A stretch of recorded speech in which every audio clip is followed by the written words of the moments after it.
Bonjour, bienvenue sur la Voix de Morgane. J'espère que vous allez bien. Je vais reprendre la lecture des lettres d'une péruvienne de Françoise de Graffigny. La lecture s'est interrompue toute seule. Hier, je n'avais plus de mémoire. Et là, j'ai un petit peu peur que l'orage interrompe la lecture. J'entends le tonnerre. Je vais essayer, sinon je ferai une lecture en 3 fois. Je reprends tout de suite, le plus vite possible. Je vous remercie beaucoup pour votre écoute et je vous dis à tout à l'heure après cette lecture. Merci encore. Nous en étions à la lettre 24. Je pourrais encore appeler une absence le temps qui s'est écoulé, mon cher Asa, depuis la dernière fois que je t'ai écrit. Quelques jours après l'entretien que j'eus avec d'Éterville, je tombais dans une maladie que l'on nomme la fièvre. Si, comme je le crois, elle a été causée par les passions douloureuses qui m'agitèrent alors. Je ne doute pas qu'elle n'ait été prolongée par les tristes réflexions dont je suis occupée et par le regret d'avoir perdu l'amitié de Céline. Quoiqu'elle ait paru s'intéresser à ma maladie, qu'elle m'ait rendu tous les soins qui dépendaient d'elle, c'était d'un air si froid. Elle a eu si peu de ménagement pour mon âme que je ne puis douter de l'altération de ses sentiments. L'extrême amitié qu'elle a pour son frère l'indispose contre moi. Elle me reproche sans cesse de le rendre malheureux. La honte de paraître ingrate m'intimide, les bontés affectées de Céline me gênent, mon embarras la contraint, la douceur et l'agrément sont bannis de notre commerce. Malgré tant de contrariétés et de peines de la part du frère et de la sœur, je ne suis pas insensible aux événements qui changent leur destinée. Madame d'Éterville est morte. Cette mère dénaturée n'a point démenti son caractère, elle a donné tout son bien à son fils aîné. On espère que les gens de loi empêcheront l'effet de cette injustice. D'Éterville, désintéressé par lui-même, se donne des peines infinies pour tirer Céline de l'oppression. Il me semble que son malheur redouble son amitié pour elle. Outre qu'il vient la voir tous les jours, il lui écrit soir et matin. Ces lettres sont remplies de si tendres plaintes contre moi, de si vives inquiétudes sur ma santé que, quoique Céline affecte, en me les lisant, de ne vouloir que m'instruire du progrès de leurs affaires, je démêle aisément le motif du prétexte. Je ne doute pas que d'Éterville ne les écrive afin qu'elles me soient lues. Néanmoins, je suis persuadée qu'il s'en abstiendrait s'il était instruit des reproches sanglants dont cette lecture est suivie. Bonjour. Ils font leur impression sur mon cœur. La tristesse me consume. Jusqu'ici, au milieu des orages, je jouissais de la faible satisfaction de vivre en paix avec moi-même. Aucune tache ne souillait la pureté de mon âme, aucun remords ne la troublait. À présent, je ne puis penser, sans une sorte de mépris pour moi-même, que je rends malheureuse 2 personnes auxquelles je dois la vie, que je trouble le repos dont elles jouiraient sans moi, que je leur fais tout le mal qui est en mon pouvoir, et cependant je ne puis ni ne veux cesser d'être criminelle. Ma tendresse pour toi triomphe de mes remords. Asa, que je t'aime. Lettre 25. Que la prudence est quelquefois nuisible, mon cher Asa. J'ai résisté longtemps aux puissantes instances que d'Éterville m'a fait faire de lui accorder un moment d'entretien. Hélas, je fuyais mon bonheur. Enfin, moins par complaisance que par lassitude de disputer avec Céline, je me suis laissé conduire au parloir. À la vue du changement affreux qui rend d'Éterville presque méconnaissable, je suis restée interdite. Je me repentais déjà de ma démarche, j'attendais en tremblant les reproches qu'il me paraissait en droit de me faire. Pouvais-je deviner qu'il allait combler mon âme de plaisir ? Pardonnez-moi, Cilia, m'a-t-il dit, la violence que je vous fais. Je ne vous aurais pas obligé à me voir si je ne vous apportais autant de joie que vous me causez de douleur. Est-ce trop exiger qu'un moment de votre vue pour récompense du cruel sacrifice que je vous fais ? Et sans me donner le temps de répondre, voici, continua-t-il, une lettre de ce parent dont on vous a parlé. En vous apprenant le sort d'Asa, elle vous prouvera, mieux que tous mes serments, quel est l'excès de mon amour. Et tout de suite, il m'en fit la lecture. Ah, mon cher Asa, je pus l'entendre sans mourir de joie. Elle m'apprend que tes jours sont conservés, que tu es libre, que tu vis sans péril à la cour d'Espagne. Quel bonheur inespéré! Cette admirable lettre est écrite par un homme qui te connaît, qui te voit, qui te parle. Peut-être tes regards ont-ils été attachés un moment sur ce précieux papier. Je ne pouvais en arracher les miens. Je n'ai retenu qu'à peine des cris de joie prêts à m'échapper. Les larmes de l'amour inondaient mon visage. Si j'avais suivi les mouvements de mon cœur, 100 fois j'aurais interrompu d'Éterville pour lui dire tout ce que la reconnaissance m'inspirait. Mais je n'oubliais point que mon bonheur doit augmenter ses peines. Je lui cachais mes transports, il ne vit que mes larmes. Eh bien, Zilia, me dit-il après avoir cessé de lire, j'ai tenu ma parole, vous êtes instruite du sort d'Asa. Si ce n'est point assez, que faut-il faire de plus? Ordonnez sans contrainte, il n'est rien que vous ne soyez en droit d'exiger de mon amour, pourvu qu'il contribue à votre bonheur. Quoique je dusse m'attendre à cet excès de bonté, elle me surprit et me toucha. Je fus quelques moments embarrassée de ma réponse, je craignais d'irriter la douleur d'un homme si généreux. Je cherchais des termes qui exprimassent la vérité de mon cœur sans offenser la sensibilité du sien. Je ne les trouvais pas, il fallait parler.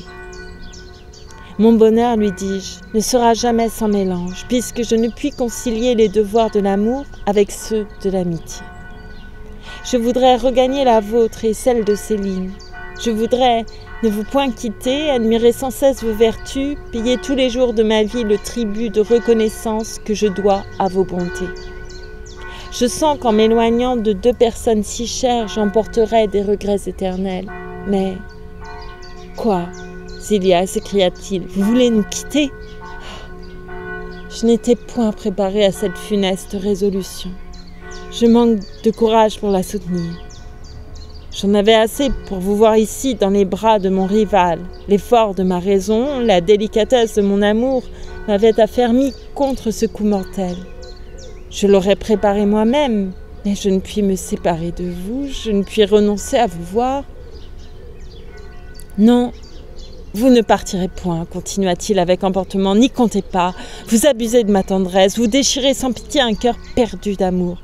Zilia, cruelle Zilia, voyez mon désespoir, c'est votre ouvrage, hélas, de quel prix payez-vous l'amour le plus pur? C'est vous, lui dis-je, effrayé de sa résolution, c'est vous que je devrais accuser. Vous flétrissez mon âme en la forçant d'être ingrate, vous désolez mon cœur par une sensibilité infructueuse. Au nom de l'amitié, ne ternissez pas une générosité sans exemple par un désespoir qui ferait l'amertume de ma vie sans vous rendre heureux. Ne condamnez point en moi le même sentiment que vous ne pouvez surmonter. Ne me forcez pas à me plaindre de vous. Laissez-moi chérir votre nom, le porter au bout du monde et le faire révérer à des peuples adorateurs de la vertu. Je ne sais comment je prononçais ces paroles, mais d'Éterville, fixant ses yeux sur moi, semblait ne me point regarder. Renfermé en lui-même, il demeura longtemps dans une profonde méditation. De mon côté, je n'osais l'interrompre. Nous observions un égal silence. Quand il reprit la parole et me dit avec une espèce de tranquillité « Oui, Zilia, je connais. Je sens toute mon injustice. Mais renonce-t-on de sang-froid à la vue de tant de charmes? Vous le voulez, vous serez obéi. Quel sacrifice! Oh ciel! Mes tristes jours s'écouleront, finiront sans vous voir. Au moins si la mort... N'en parlons plus, ajouta-t-il en s'interrompant. Ma faiblesse me trahirait. Donnez-moi 2 jours pour m'assurer de moi-même. Je reviendrai vous voir. Il est nécessaire que nous prenions ensemble des mesures pour votre voyage. Adieu, Zilia. Puisse l'heureux Asa sentir tout son bonheur. En même temps, il sortit. Je te l'avoue, mon cher Asa, quoique d'Éterville me soit cher, quoique je fusse pénétrée de sa douleur, j'avais trop d'impatience de jouir en paix de ma félicité pour n'être pas bien aise qu'il se retira. Qu'il est doux, après tant de peine, de s'abandonner à la joie. Je passais le reste de la journée dans les plus tendres ravissements. Je ne t'écrivis point. Une lettre était trop peu pour mon cœur, elle m'aurait rappelé ton absence. Je te voyais, je te parlais, Sherazade. Que manquerait-il à mon bonheur si tu avais joint à cette précieuse lettre quelques gages de ta tendresse? Pourquoi ne l'as-tu pas fait? On t'a parlé de moi, tu es instruit de mon sort, et rien ne me parle de ton amour. Mais puis-je douter de ton cœur? Le mien m'en répond. Tu m'aimes, ta joie est égale à la mienne, tu brûles des mêmes feux, la même impatience te dévore, que la crainte s'éloigne de mon âme, que la joie y domine sans mélange. Cependant, tu as embrassé la religion de ce peuple féroce. Quelle est-elle? Exige-t-elle les mêmes sacrifices que celle de France? Non, tu n'y aurais pas consenti. Quoi qu'il en soit, mon cœur est sous tes lois. Soumise à tes lumières, j'adopterai aveuglément tout ce qui pourra nous rendre inséparables. Que puis-je craindre? Bientôt réunie à mon bien, à mon être, à mon tout, je ne penserai plus que par toi, je ne vivrai que pour t'aimer. Lettre 26. C'est ici, mon cher Asa, que je te reverrai. Mon bonheur s'accroît chaque jour par ses propres circonstances. Je sors de l'entrevue que d'Éterville m'avait assignée. Quelque plaisir que je me sois fait de surmonter les difficultés du voyage, de te prévenir, de courir au-devant de tes pas, je le sacrifie sans regret au bonheur de te voir plus tôt. D'Éterville m'a prouvé avec tant d'évidence que tu peux être ici en moins de temps qu'il ne m'en faudrait pour aller en Espagne que, quoiqu'il m'ait généreusement laissé le choix, je n'ai pas balancé à t'attendre, le temps est trop cher pour le prodiguer sans nécessité. Peut-être, avant de me déterminer, aurais-je examiné cet avantage avec plus de soin si je n'eusse tiré des éclaircissements sur mon voyage qui m'ont décidé en secret sur le parti que je prends, et ce secret, je ne puis le confier qu'à toi.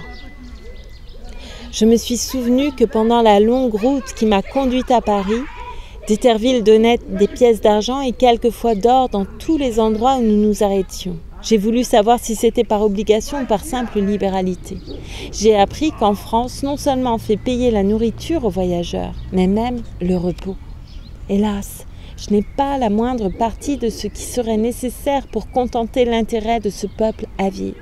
Il faudrait le recevoir des mains de d'Éterville. Quelle honte! Tu sais tout ce que je lui dois. Je l'acceptais avec une répugnance qui ne peut être vaincue que par la nécessité. Mais pourrais-je me résoudre à contracter volontairement un genre d'obligation dont la honte va presque jusqu'à l'ignominie? Je n'ai pu m'y résoudre, mon cher Asa. Cette raison seule m'aurait déterminé à demeurer ici. Le plaisir de te voir plus promptement n'a fait que confirmer ma résolution. D'Éterville a écrit devant moi au ministre d'Espagne.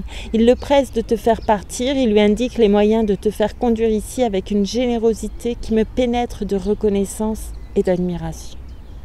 Quel doux moment j'ai passé, pendant que d'Éterville écrivait. Quel plaisir d'être occupé des arrangements de ton voyage, de voir les apprêts de mon bonheur, de n'en plus douter. Si d'abord il m'en a coûté pour renoncer au dessein que j'avais de te prévenir, je l'avoue, mon cher Asa, j'y trouve à présent 1000 sources de plaisir que je n'y avais pas aperçues. Plusieurs circonstances qui ne me paraissaient d'aucune valeur pour avancer ou retarder mon départ me deviennent intéressantes et agréables. Je suivais aveuglément le penchant de mon cœur, j'oubliais que j'allais te chercher au milieu de ces barbares espagnols dont la seule idée me saisit d'horreur. Je trouve une satisfaction infinie dans la certitude de ne les revoir jamais. La voix de l'amour éteignait celle de l'amitié. Je goûte sans remords la douceur de les réunir. D'un autre côté, d'Éterville m'a assuré qu'il nous était à jamais impossible de revoir la ville du soleil. Après le séjour de notre patrie, en est-il un plus agréable que celui de la France?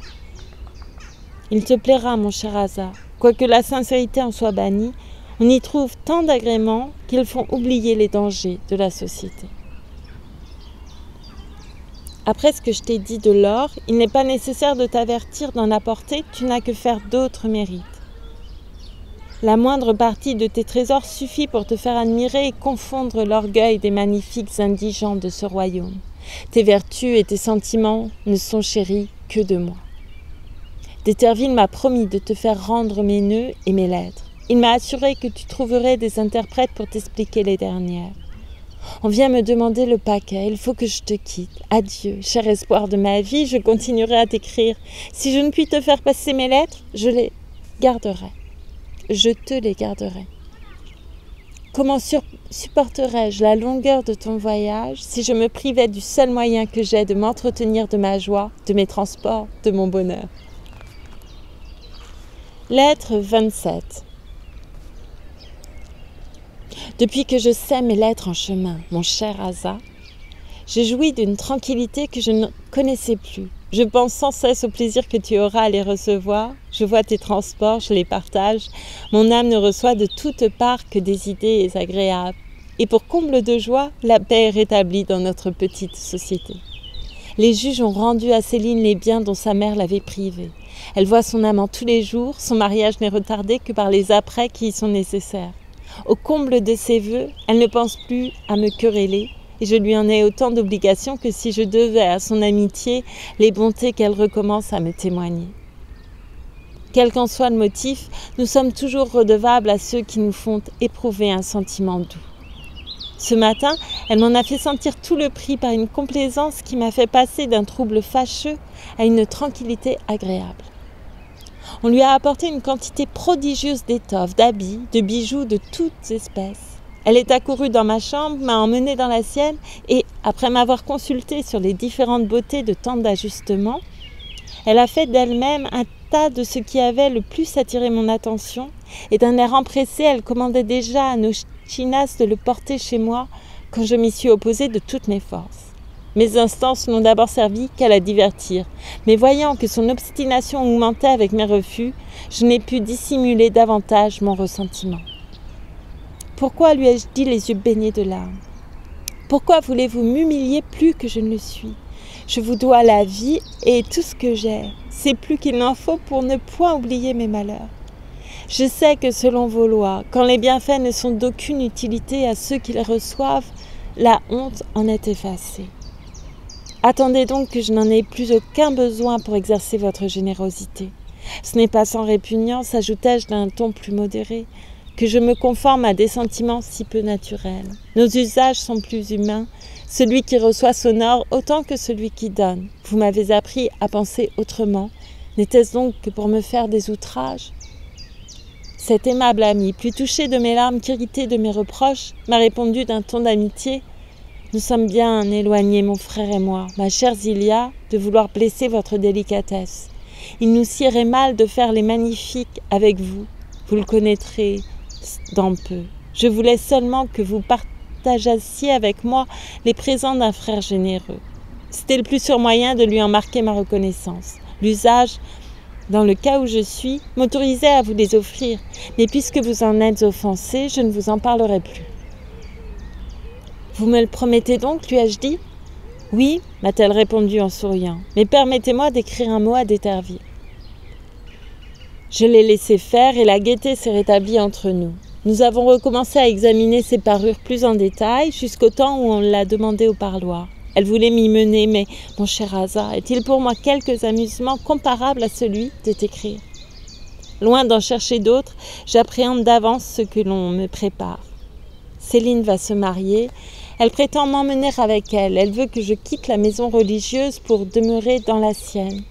Mais si j'en suis crue, Asa, mon cher Asa, par quelle agréable surprise ma lettre fut-elle hier interrompue. Hélas, je croyais avoir perdu pour jamais ce précieux monument de notre ancienne splendeur. Je n'y comptais plus, je n'y pensais même pas.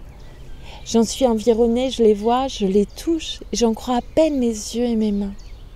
Au moment où je t'écrivais, je vis entrer Céline suivie de 4 hommes accablés sous le poids de gros coffres qu'ils portaient. Ils les posèrent à terre et se retirèrent. Je pensais que ce pouvait être de nouveaux dons de D'Eterville. Je murmurais déjà en secret lorsque Céline me dit, en me présentant des clés, « Ouvrez, Zilia, ouvrez sans vous effaroucher, c'est de la part d'Asa. » La vérité que j'attache inséparablement à ton idée ne me laissa point le moindre doute. J'ouvris avec précipitation et ma surprise confirma mon erreur en reconnaissant tout ce qui s'offrit à ma vue pour des ornements du temple du soleil. Un sentiment confus, mêlé de tristesse et de joie, de plaisir et de regret, remplit tout mon cœur. Je me prosternais devant ces restes sacrés de notre culte et de nos autels. Je les couvris de respectueux baisers. Je les arrosais de mes larmes, je ne pouvais m'en arracher. J'avais oublié jusqu'à la présence de Céline. Elle me tira de mon ivresse en me donnant une lettre qu'elle me pria de lire. Toujours remplie de mon erreur, je la crus de toi. Mes transports redoublèrent, mais quoique je la déchiffrasse avec peine, je connus bientôt qu'elle était de d'Éterville. Il me sera plus aisé, mon cher Asa, de te la copier que de t'en expliquer le sens. Billet de d'Éterville. Ces trésors sont à vous, belle Zilia, puisque je les ai trouvés sur le vaisseau qui vous portait. Quelques discussions arrivées entre les gens de l'équipage m'ont empêché jusqu'ici d'en disposer librement. Je voulais vous les présenter moi-même, mais les inquiétudes que vous avez témoignées ce matin à ma sœur ne me laissent plus le choix du moment. Je ne saurais trop tôt dissiper vos craintes, je préférerais toute ma vie votre satisfaction à la mienne. Je l'avoue en rougissant, mon cher Asa, je sentis moins alors la générosité de d'Éterville que le plaisir de lui donner des preuves de la mienne. Je mis promptement à part un vase que le hasard plus que la cupidité a fait tomber dans les mains des Espagnols. C'est le même, mon cœur l'a reconnu, que tes lèvres touchèrent le jour où tu voulus bien goûter du haka préparé de ma main. Plus riche de ce trésor que de tous ceux qu'on me rendait, j'appelais les gens qui les avaient apportés. Je voulais les leur faire reprendre pour les renvoyer à d'Éterville, mais Céline s'opposa à mon dessein. « Que vous êtes injuste, Zilia, me dit-elle. Quoi, vous voulez faire accepter des richesses immenses à mon frère, vous que l'offre d'une bagatelle offense? Rappelez votre équité si vous voulez en inspirer aux autres. » Ces paroles me frappèrent. Je reconnus dans mon action plus d'orgueil et de vengeance que de générosité. Que les vices sont près des vertus. J'avouai ma faute, j'en demandai pardon à Céline, mais je souffrais trop de la contrainte qu'elle voulait m'imposer pour n'y pas chercher de l'adoucissement. Ne me punissez pas autant que je le mérite, lui dis-je d'un air timide. Ne dédaignez pas quelques modèles du travail de nos malheureuses contrées. Vous n'en avez aucun besoin. Ma prière ne doit point vous offenser. Tandis que je parlais, je remarquai que Céline regardait attentivement 2 arbustes d'or chargés d'oiseaux et d'insectes d'un travail excellent. Je me hâtais de les lui présenter avec une petite corbeille d'argent que je remplis de coquillages, de poissons et de fleurs les mieux imitées. Elle les accepta avec une bonté qui me ravit. Je choisis ensuite plusieurs idoles des nations vaincues par tes ancêtres et une petite statue qui représentait une vierge du soleil. J'y joignis un tigre, un lion et d'autres animaux courageux, et je la priai de les envoyer à d'Éterville. « Écrivez-lui donc, me dit-elle en souriant, sans une lettre de votre part, les présents seraient mal reçus. » J'étais trop satisfaite pour rien refuser. J'écrivais tout ce que me dicta ma reconnaissance, et lorsque Céline fut sortie, je distribuai des petits présents à Sachina et à la mienne. J'en mis à part pour mon maître à écrire. Je goûtai enfin le délicieux plaisir de donner. Ce n'a pas été sans choix, mon cher Asa. Tout ce qui vient de toi, tout ce qui a des rapports intimes avec ton souvenir, n'est point sorti de mes mains. La chaise d'or que l'on conservait dans le temple pour le jour des visites du Kappa-Inca, ton auguste père, placée d'un côté de ma chambre en forme de trône, me représente ta grandeur et la majesté de ton rang. La grande figure du soleil que je vis moi-même arrachée du temple par les perfides Espagnols, suspendue au-dessus, excite ma vénération. Je me prosterne devant elle, mon esprit l'adore, mon cœur est tout à toi. Les 2 palmiers que tu donnas au soleil pour offrande et pour gage de la foi que tu m'avais juré, placés aux 2 côtés du trône, me rappellent sans cesse tes tendres serments. Des fleurs, des oiseaux répandus avec symétrie dans tous les coins de ma chambre forment en raccourci l'image de ces magnifiques jardins où je me suis si souvent entretenue de ton idée. Mes yeux satisfaits ne s'arrêtent nulle part sans me rappeler ton amour, ma joie, mon bonheur, enfin tout ce qui fera jamais la vie de ma vie. Lettre 28.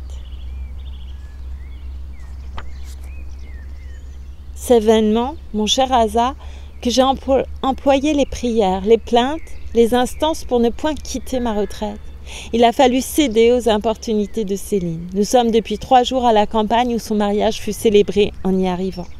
Avec quelle peine, quel regret, quelle douleur n'ai-je pas abandonné les chers et précieux ornements de ma solitude. Hélas, à peine ai-je eu le temps d'en jouir, et je ne vois rien ici qui puisse me dédommager. Loin que la joie et les plaisirs, dont tout le monde paraît enivré, me dissipent et m'amusent, ils me rappellent avec plus de regret les jours paisibles que je passais à t'écrire ou tout au moins à penser à toi. Les divertissements de ce pays me paraissent aussi peu naturels, aussi affectés que les mœurs. Ils consistent dans une gaieté violente, exprimée par des rires éclatants auxquels l'âme paraît ne prendre aucune part, dans des jeux insipides dont l'or fait tout le plaisir, ou bien dans une conversation si frivole et si répétée qu'elle ressemble bien davantage au gazouillement des oiseaux qu'à l'entretien d'une assemblée d'êtres pensants. Les jeunes hommes, qui sont ici en grand nombre, se sont d'abord empressés à me suivre jusqu'à ne paraître occupés que de moi. Mais soit que la froideur de ma conversation les ait ennuyés, ou que mon peu de goût pour leurs agréments les ait dégoûtés de la peine qu'ils prenaient à les faire valoir, il n'a fallu que 2 jours pour les déterminer à m'oublier. Bientôt, ils m'ont délivré de leur importune préférence. Le penchant des Français les porte si naturellement aux extrêmes que d'Éterville, quoique exempt d'une grande partie des défauts de sa nation, participe néanmoins à celui-là. Non content de tenir la promesse qu'il m'a faite de ne me plus parler de ses sentiments, il évite avec une attention marquée de se rencontrer auprès de moi. Obligé de nous voir sans cesse, je n'ai pas encore trouvé l'occasion de lui parler. À la tristesse qui le domine au milieu de la joie publique, il m'est aisé de deviner qu'il se fait violence. Peut-être je devrais lui en tenir compte, mais j'ai tant de questions à lui faire sur ton départ d'Espagne, sur ton arrivée ici, enfin sur des sujets si intéressants que je ne puis lui pardonner de me fuir.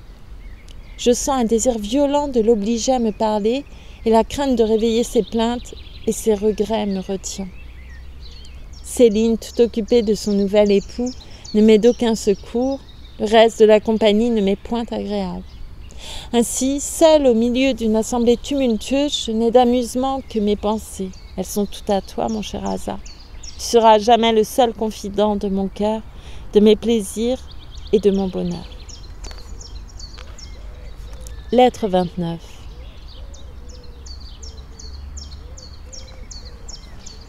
J'avais grand tort, mon cher Asa, de désirer si vivement un entretien avec d'Éterville. Hélas, il ne m'a que trop parlé. Quoique je désavoue le trouble qu'il a excité dans mon âme, il n'est point encore effacé. Je ne sais quelle sorte d'impatience se joignit hier à ma tristesse accoutumée. Le monde et le bruit me devinrent plus importants qu'à l'ordinaire.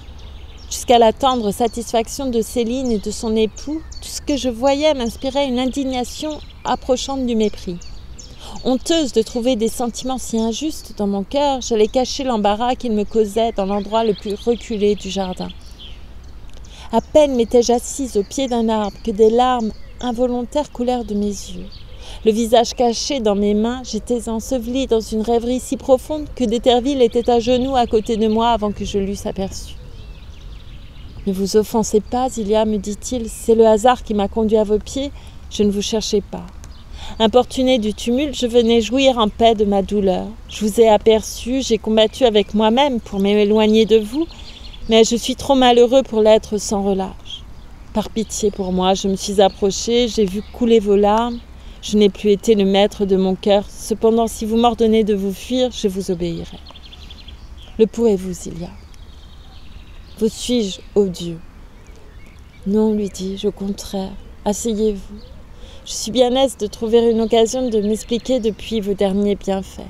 N'en parlons point, interrompit-il vivement. Attendez, repris-je. Pour être tout à fait généreux, il faut se prêter à la reconnaissance. Je ne vous ai point parlé depuis que vous m'avez rendu les précieux ornements du temple où j'ai été enlevée. Peut-être en vous écrivant, ai-je mal exprimé les sentiments qu'un tel excès de bonté m'inspirait. Je veux, hélas, interrompit-il encore, que la reconnaissance est peu flatteuse pour un cœur malheureux. Compagne de l'indifférence, elle ne s'allie que trop souvent avec la haine. Qu'osez-vous penser, m'écriai-je. Ah, d'Éterville, combien j'aurais de reproches à vous faire si vous n'étiez pas tant à plaindre. Bien loin de vous haïr, dès le premier moment où je vous ai vu, j'ai senti moins de répugnance à dépendre de vous que des Espagnols. Votre douceur et votre bonté me firent désirer dès lors de gagner votre amitié, à mesure que j'ai démêlé votre caractère. Je me suis confirmée dans l'idée que vous méritiez toute la mienne, et sans parler des extrêmes obligations que je vous ai, puisque ma reconnaissance vous blesse, comment aurais-je pu me défendre des sentiments qui vous sont dus ?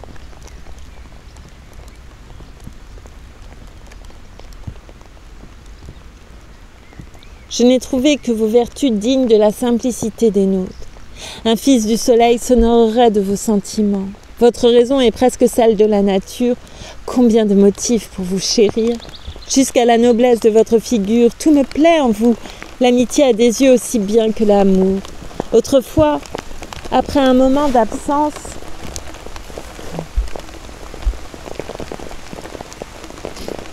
je ne vous voyais pas revenir sans qu'une sorte de sérénité ne se répandît dans mon cœur. Pourquoi avez-vous changé ces innocents plaisirs en peine et en contrainte? Votre raison ne paraît plus qu'avec effort. J'en crains sans cesse les écarts. Les sentiments dont vous m'entretenez gênent l'expression des miens. Ils me privent du plaisir de vous peindre sans détour les charmes que je goûterais dans votre amitié, si vous n'en troubliez la douceur. Vous m'ôtez jusqu'à la volupté délicate de regarder mon bienfaiteur. Vos yeux embarrassent les miens. Je n'y remarque plus cette agréable tranquillité qui passait quelquefois jusqu'à mon âme. Je n'y trouve qu'une morne douleur qui me reproche sans cesse d'en être la cause.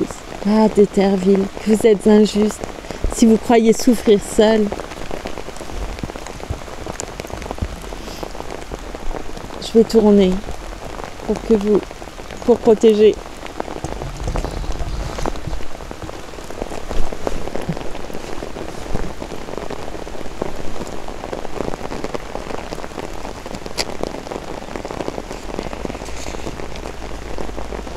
Ma chère Zilia, s'écria-t-il en me baisant la main avec ardeur, que vos bontés et votre franchise redoublent mes regrets. Quel trésor que la possession d'un cœur tel que le vôtre. Mais avec quel désespoir vous m'en faites sentir la paix. Puissante Zilia, continua-t-il, quel pouvoir est le vôtre. N'était-ce pas assez de me faire passer de la profonde indifférence à l'amour excessif, de l'indolence à la fureur? Faut-il encore me vaincre? Le pourrais-je? Oui, lui dis-je, cet effort est digne de vous, de votre cœur. Cette action juste vous élève au-dessus des mortels. Mais pourrais-je y survivre? Reprit-il douloureusement. N'espérez pas au moins que je serve de victime au triomphe de votre amant. J'irai loin de vous adorer votre idée. Elle sera la nourriture amère de mon cœur. Je vous aimerai et je ne vous verrai plus. Ah, du moins, n'oubliez pas. Les sanglots étouffèrent sa voix. Il se hâta de cacher les larmes qui couvraient son visage. J'en répandais moi-même, aussi touchée de sa générosité que de sa douleur. Je pris une de ses mains que je serrai dans les miennes. « Non, lui dis-je, vous ne partirez point. Laissez-moi, mon ami, contentez-vous des sentiments que j'aurai toute ma vie pour vous. Je vous aime presque autant que j'aime Asa, mais je ne puis jamais vous aimer comme lui. » Cruelle Zilia, s'écria-t-il avec transport, accompagnerez-vous toujours vos bontés des coups les plus sensibles? Un mortel poison détruira-t-il sans cesse le charme que vous répandez sur vos paroles? Que je suis insensée de me livrer à leur douceur, dans quel honteux abaissement je me plonge. C'en est fait, je me rends à moi-même, ajouta-t-il d'un ton ferme. Adieu, vous verrez bientôt Asa. Puisse-t-il ne pas vous faire éprouver les tourments qui me dévorent, puisse-t-il être tel que vous le désirez et digne de votre cœur. Quelles alarmes, mon cher Asa! L'air dont il prononça ces dernières paroles ne jeta-t-il pas dans mon âme? Je ne pus me défendre des soupçons qui se présentèrent en foule à mon esprit. Je ne doutais pas que d'Éterville ne fût mieux instruit qu'il ne voulait le paraître, qu'il ne m'eût caché quelques lettres qu'il pouvait avoir reçues d'Espagne. Enfin, oserais-je le prononcer, que tu ne fus infidèle? Je lui demandai la vérité avec les dernières instances. Tout ce que je pus tirer de lui ne fut que des conjectures vagues, si propres à confirmer qu'à détruire mes craintes. Cependant, les réflexions sur l'inconstance des hommes, sur les dangers de l'absence et sur la légèreté avec laquelle tu avais changé de religion restèrent profondément gravées dans mon esprit. Pour la première fois, ma tendresse me devint un sentiment pénible. Pour la première fois, je craignis de perdre ton cœur. Asa, s'il était vrai, si tu ne m'aimais plus, que ma mort nous sépare plutôt que ton inconstance. Non, c'est le désespoir qui a suggéré à d'Eterville ces affreuses idées. Son trouble et son égarement ne devaient-ils pas me rassurer? L'intérêt qui le faisait parler ne devait-il pas m'être suspect? Il me le fut, mon cher Asa. Mon chagrin se tourna tout entier contre lui. Je le traitai durement. Il me quitta désespéré. Hélas, n'étais-je moins que lui? Quel tourment n'ai-je point souffert avant de retrouver le repos de mon cœur? Est-il encore bien affermi? Asa, je t'aime si tendrement. Pourrais-tu m'oublier?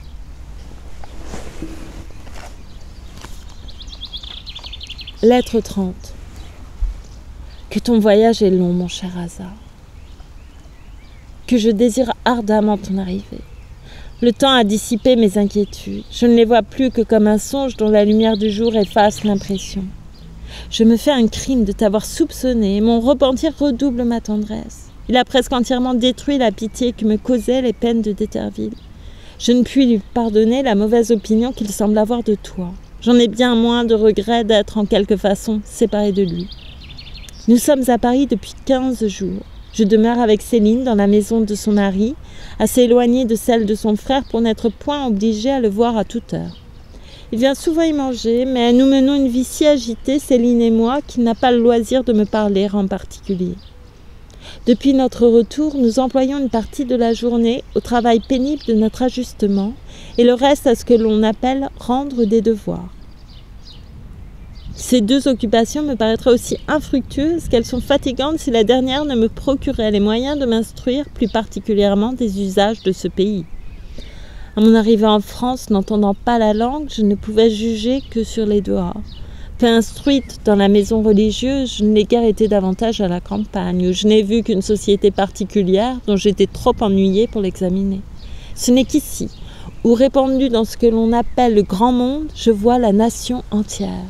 Les devoirs que nous rendons consistent à entrer en un jour dans le plus grand nombre de maisons qu'il est possible pour y rendre et y recevoir un tribut de louanges réciproques sur la beauté du visage et de la taille, sur l'excellence du goût et du choix des parures.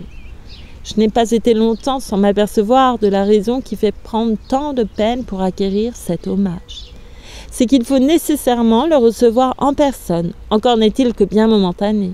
Dès que l'on disparaît, il prend une autre forme. Les agréments que l'on trouvait à celle qui sort ne servent plus que de comparaison méprisante pour établir les perfections de celle qui arrive. La censure est le goût dominant des Français, comme l'inconséquence est le caractère de la nation. Leurs livres font la critique générale des mœurs et leurs conversations celle de chaque particulier, pourvu néanmoins qu'il soit absent. Ce qu'ils appellent la mode n'a point encore altéré l'ancien usage de dire librement tout le mal que l'on peut des autres, et quelquefois celui que l'on ne pense pas. Les plus gens de bien suivent la coutume. On les distingue seulement à une certaine formule d'apologie de leur franchise et de leur amour pour la vérité, au moyen de laquelle ils révèlent sans scrupule les défauts, les ridicules et jusqu'aux vices de leurs amis. Si la sincérité dont les Français font usage les uns contre les autres n'a point d'exception, de même leur confiance réciproque est sans borne. Il ne faut ni éloquence pour se faire écouter, ni probité pour se faire croire. Tout est dit, tout est reçu avec la même légèreté. Ne crois pas pour cela, mon cher Asa, qu'en général les Français soient nés méchants. Je serais plus injuste qu'eux si je te laissais dans l'erreur. Naturellement sensible, touché de la vertu, je n'en ai point vu qui écoutât sans attendrissement l'histoire que l'on m'oblige souvent à faire de la droiture de nos cœurs, de la candeur de nos sentiments et de la simplicité de nos mœurs. S'il vivait parmi nous, il deviendrait vertueux. L'exemple et la coutume sont les tyrans de leurs usages. Tel qui pense bien médit d'un absent pour n'être pas méprisé de ceux qui l'écoutent. Tel autre serait bon, humain, sans orgueil, s'il ne craignait d'être ridicule, et tel est ridicule par état qui serait un modèle de perfection s'il osait hautement avoir du mérite. Enfin, mon cher Asa, leurs vices sont artificiels comme leurs vertus, et la frivolité de leur caractère ne leur permet d'être qu'imparfaitement ce qu'ils sont. Ainsi que leurs jouets de l'enfance, ridicules institutions des êtres pensants, ils n'ont, comme eux, qu'une ressemblance ébauchée avec leur modèle, du poids aux yeux, de la légèreté au tact, la surface coloriée, un intérieur informe, un prix apparent, aucune valeur réelle. Aussi ne sont-ils estimés par les autres nations que comme les jolies bagatelles le sont dans la société. Le bon sens sourit à leur gentillesse et les remet froidement à leur place. Heureusement, la nation n'a que la nature pour guide, la vérité pour mobile et la vertu pour principe. Lettre 31.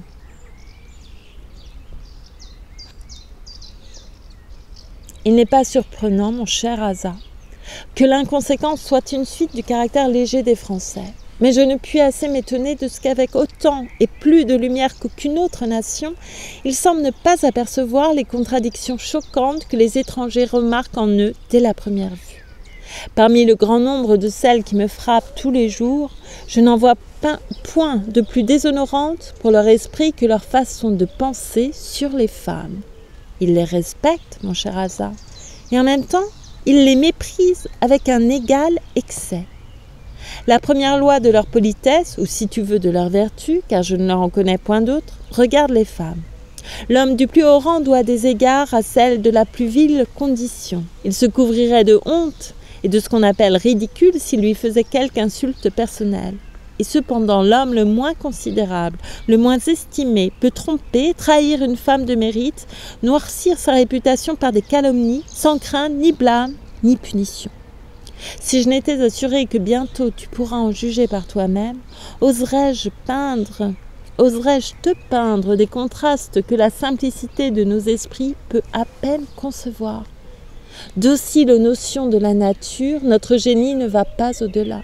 Nous avons trouvé que la force et le courage dans un sexe indiquaient qu'il devait être le soutien et le défenseur de l'autre. Nos lois y sont conformes.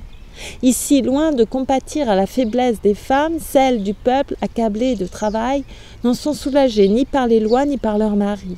Celles d'un rang plus élevé, jouets de la séduction et de la méchanceté des hommes, n'ont pour se dédommager de leur perfidie que les dehors d'un respect purement imaginaire, toujours suivi de la plus mordante satire.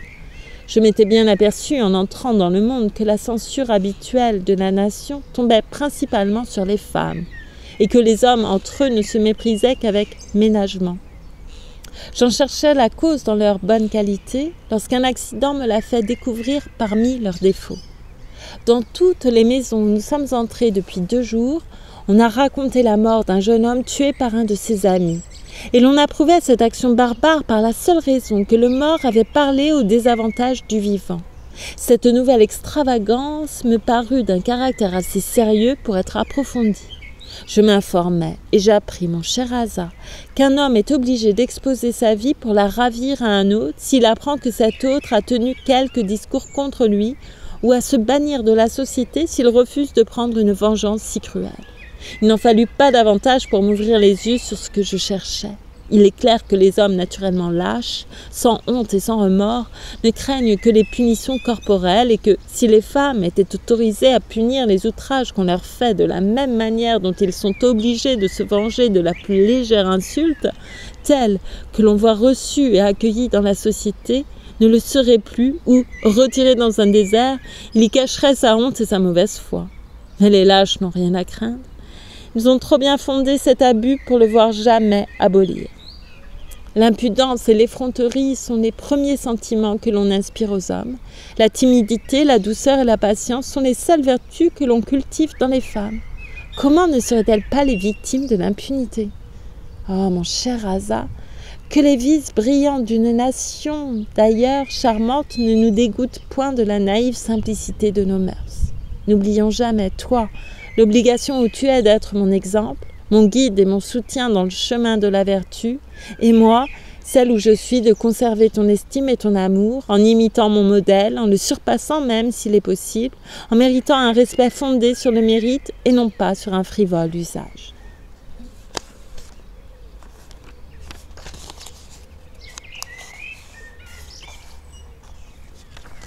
Lettre 32. Je vais revenir avec vous, parmi vous.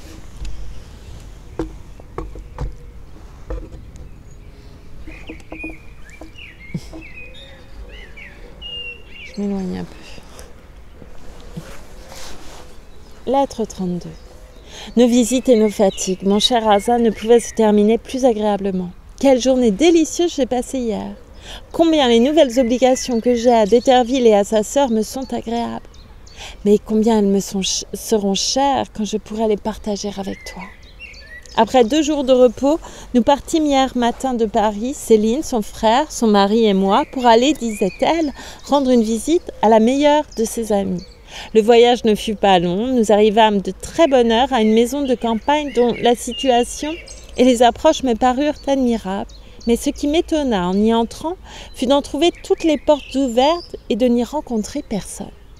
Cette maison, trop belle pour être abandonnée, trop petite pour cacher le monde qui aurait dû l'habiter, me paraissait un enchantement. Cette pensée me divertit. Je demandai à Céline si nous étions chez une de ces fées dont elle m'avait fait lire les histoires, où la maîtresse du logis était invisible ainsi que les domestiques. « Vous la verrez, me répondit-elle, mais comme des affaires importantes l'appellent ailleurs pour toute la journée, elle m'a chargée de vous engager à faire les honneurs de chez elle pendant son absence. Alors, ajouta-t-elle en riant, voyons comment vous vous en tirerez. » J'entrai volontiers dans la plaisanterie. Je repris le ton sérieux pour copier les compliments que j'avais entendu faire en pareil cas, et l'on trouva que je m'en acquittais assez bien. Après s'être amusée quelque temps de ce badinage, Céline me dit « Tant de politesse suffirait à Paris pour nous bien recevoir. Mais madame, il faut quelque chose de plus à la campagne. N'aurez-vous pas la bonté de nous donner à dîner ?» Ah, sur cet article, lui dis-je, je n'en sais pas assez pour vous satisfaire et je commence à craindre pour moi-même que votre ami ne s'en soit trop rapporté à mes soins. « Je sais un remède à cela, répondit Céline. Si vous voulez seulement prendre la peine d'écrire votre nom, vous verrez qu'il n'est pas si difficile que vous le pensez de bien régaler ses amis. Vous me rassurez, lui dis-je. Allons, écrivons promptement. Je n'eus pas plus tôt prononcé ces paroles que je vis entrer un homme vêtu de noir qui tenait une écritoire et du papier déjà écrit. Il me le présenta et j'y plaçai mon nom où l'on voulut. Dans l'instant même parut un autre homme d'assez bonne mine qui nous invita selon la coutume de passer avec lui dans l'endroit où l'on mange. Nous y trouvâmes une table servie avec autant de propreté que de magnificence. À peine étions-nous assis qu'une musique charmante se fit entendre dans la chambre voisine. Rien ne manquait de tout ce qui peut rendre un repas agréable. D'Éterville même semblait avoir oublié son chagrin pour nous exciter à la joie. Il me parlait en 1000 manières de ses sentiments pour moi, mais toujours d'un ton flatteur, sans plainte ni reproche. Le jour était serein. D'un commun accord, nous résolûmes de nous promener en sortant de table. Nous trouvâmes les jardins beaucoup plus étendus que la maison ne semblait le promettre. L'art et la symétrie ne s'y faisaient admirer que pour rendre plus touchants les charmes de la simple nature. Nous bornâmes notre course dans un bois qui termine ce beau jardin. Assis tous 4 sur un gazon délicieux, nous commencions déjà à nous livrer à la rêverie qu'inspirent naturellement les beautés naturelles, quand, à travers les arbres, nous vîmes venir à nous d'un côté une troupe de paysans vêtus proprement à leur manière, précédés de quelques instruments de musique, et de l'autre une troupe de jeunes filles vêtues de blanc, la tête ornée de fleurs champêtres, qui chantaient d'une façon rustique mais mélodieuse des chansons où j'entendis avec surprise que mon nom était souvent répété. Mon étonnement fut bien plus fort lorsque les 2 troupes nous ayant jointes, je vis l'homme le plus apparent quitter la sienne, mettre un genou en terre et me présenter dans un grand bassin plusieurs clés avec un compliment que mon trouble m'empêcha de bien entendre. Je compris seulement qu'étant le chef des villageois de la contrée, il venait me faire hommage en qualité de leur souveraine et me présenter les clés de la maison dont j'étais aussi la maîtresse. Dès qu'il eut fini sa harangue, il se leva pour faire place à la plus jolie d'entre les jeunes filles. Elle vint me présenter une gerbe de fleurs ornée de rubans qu'elle accompagna aussi d'un petit discours à ma louange dont elle s'acquitta de bonne grâce. J'étais trop confuse, mon cher Asa, pour répondre à des éloges que je méritais si peu. D'ailleurs, tout ce qui se passait avait un ton si approchant de celui de la vérité que, dans bien des moments, je ne pouvais me défendre de croire ce que, néanmoins, je trouvais incroyable. Cette pensée en produisit une infinité d'autres. Mon esprit était tellement occupé qu'il me fut impossible de proférer une parole. Si ma confusion était divertissante pour la compagnie, elle ne l'était guère pour moi. D'Éterville fut le premier qui en fut touché. Il fit un signe à sa sœur. Elle se leva après avoir donné quelques pièces d'or aux paysans et aux jeunes filles, en leur disant que c'était les prémices de mes bontés pour eux. Elle me proposa de faire un tour de promenade dans le bois. Je la suivis avec plaisir, comptant bien lui faire des reproches de l'embarras où elle m'avait mise. Mais je n'en eus pas le temps. À peine avions-nous fait quelques pas qu'elle s'arrêta et me regardant avec une mine riante. « Avouez, Zilia, me dit-elle, que vous êtes bien fâchée contre nous, et que vous le serez bien davantage si je vous dis qu'il est très vrai que cette terre et cette maison vous appartiennent. »« À moi ?» m'écriai-je. « Ah, Céline, vous poussez trop loin l'outrage ou la plaisanterie. »« Attendez, me dit-elle plus sérieusement. Si mon frère avait disposé de quelques parties de vos trésors pour en faire l'acquisition, et qu'au lieu des ennuyeuses formalités dont il s'est chargé, il ne vous eût réservé que la surprise, nous haïriez-vous bien fort? Ne pourriez-vous nous pardonner de vous avoir procuré, à tout événement, une demeure telle que vous avez paru l'aimer et de vous avoir assuré une vie indépendante? Vous avez signé ce matin l'acte authentique qui vous met en possession de l'une et l'autre. Grondez-nous à présent tant qu'il vous plaira, ajouta-t-elle en riant, si rien de tout cela ne vous est agréable. « Ah, mon aimable ami, m'écriai-je en me jetant dans ses bras. Je sens trop vivement des soins si généreux pour vous exprimer ma reconnaissance. » Il ne me fut possible de prononcer que ce peu de mots. J'avais senti d'abord l'importance d'un tel service. Touché, attendri, transporté de joie en pensant au plaisir que j'aurais de te consacrer cette charmante demeure, la multitude de mes sentiments en étouffait l'expression. Je faisais à Céline des caresses qu'elle me rendait avec la même tendresse, et après m'avoir donné le temps de me remettre, nous allâmes retrouver son frère et son mari. Un nouveau trouble me saisit en abordant d'Éterville et jeta un nouvel embarras dans mes expressions. Je lui tendis la main, il la baisa sans proférer une parole et se détourna pour cacher des larmes qu'il ne put retenir et que je pris pour des signes de la satisfaction qu'il avait de me voir si contente.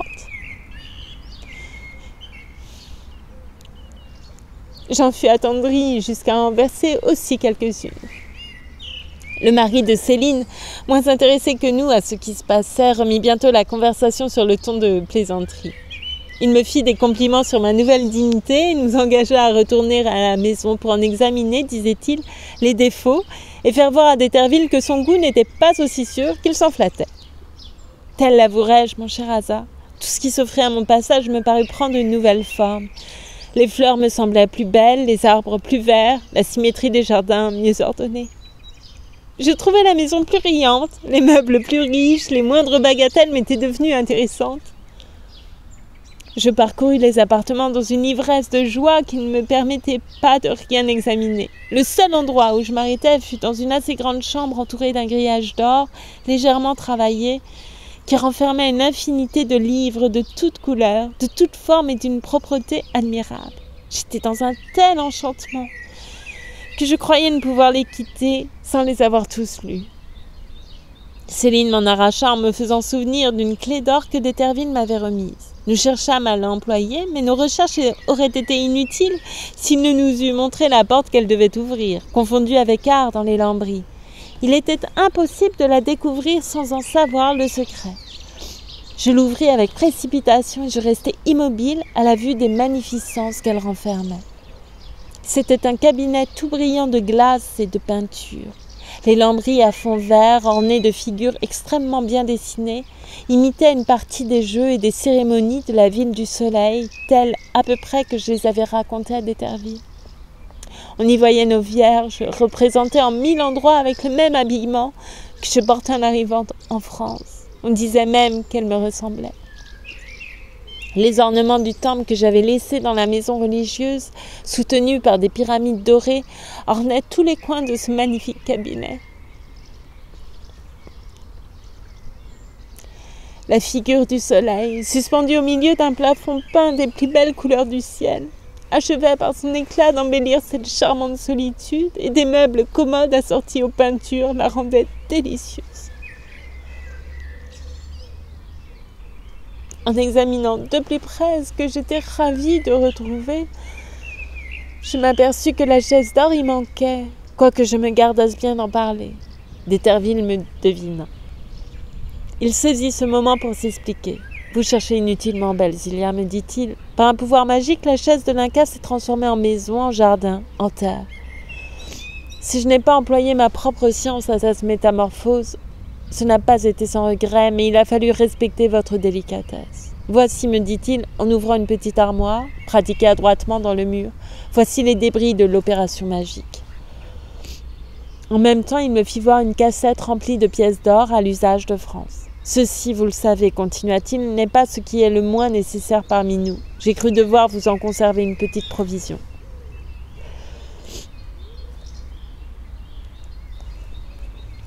Je commençais à lui témoigner ma vive reconnaissance et l'admiration que me causaient des soins si prévenants quand Céline m'interrompit et m'entraîna dans une chambre à côté du merveilleux cabinet. « Je veux aussi, me dit-elle, vous faire voir la puissance de mon art. » On ouvrit de grandes armoires remplies d'étoffes admirables, de linge, d'ajustements, enfin de tout ce qui est à l'usage des femmes, avec une telle abondance que je ne pus m'empêcher d'en rire et de demander à Céline combien d'années elle voulait que je vécusse pour employer tant de belles choses. « Autant que nous en vivrons mon frère et moi, me répondit-elle. « Et moi, repris-je, je désire que vous viviez l'un et l'autre autant que je vous aimerai, et vous ne mourrez assurément pas les premiers. » En achevant ces mots, nous retournâmes dans le temple du soleil, c'est ainsi qu'ils nommèrent le merveilleux cabinet. J'eus enfin la liberté de parler, j'exprimais, comme je le sentais, les sentiments dont j'étais pénétrée. Quelle bonté, que de vertu dans les procédés du frère et de la sœur. Nous passâmes le reste du jour dans les délices de la confiance et de l'amitié. Je leur fis les honneurs du souper encore plus gaiement que je n'avais fait ceux du dîner. J'ordonnais librement à des domestiques que je savais être à moi. Je badinais sur mon autorité et mon opulence. Je fis tout ce qui dépendait de moi pour rendre agréable à mes bienfaiteurs leurs propres bienfaits.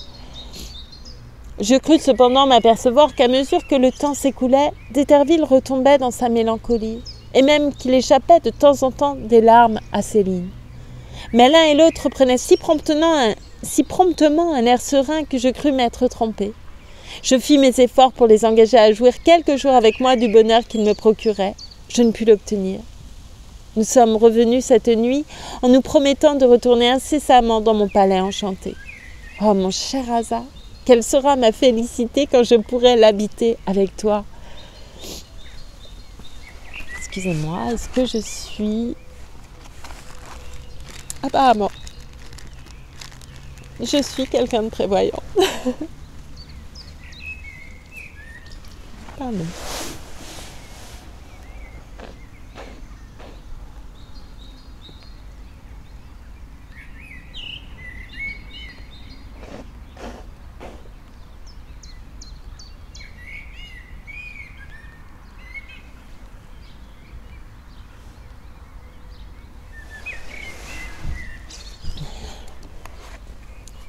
Lettre 33.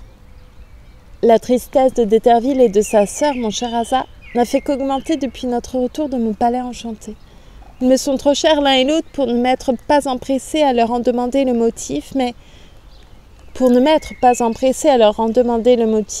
voyant qu'ils s'obstinaient à me le taire, je n'ai plus douté que quelque nouveau malheur n'ait traversé ton voyage, et bientôt mon inquiétude a surpassé leur chagrin. Je n'en ai pas dissimulé la cause et mes aimables amis ne l'ont pas laissé durer longtemps. D'Éterville m'a avoué qu'il avait résolu de me cacher le jour de ton arrivée afin de me surprendre, mais que mon inquiétude lui faisait abandonner son dessein. En effet, il m'a montré une lettre du guide qu'il t'a fait donner et par le calcul du temps et du lieu où elle a été écrite, il m'a fait comprendre que tu peux être ici aujourd'hui, demain, dans ce moment même. Enfin, qu'il n'y a plus de temps à mesurer jusqu'à celui qui comblera tous mes vœux. Cette première confidence faite, d'Éterville n'a plus hésité de me dire tout le reste de ses arrangements.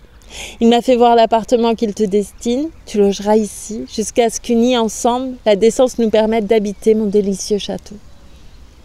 Je ne te perdrai plus de vue, rien ne nous séparera. D'Éterville a pourvu à tout et m'a convaincu plus que jamais de l'excès de sa générosité.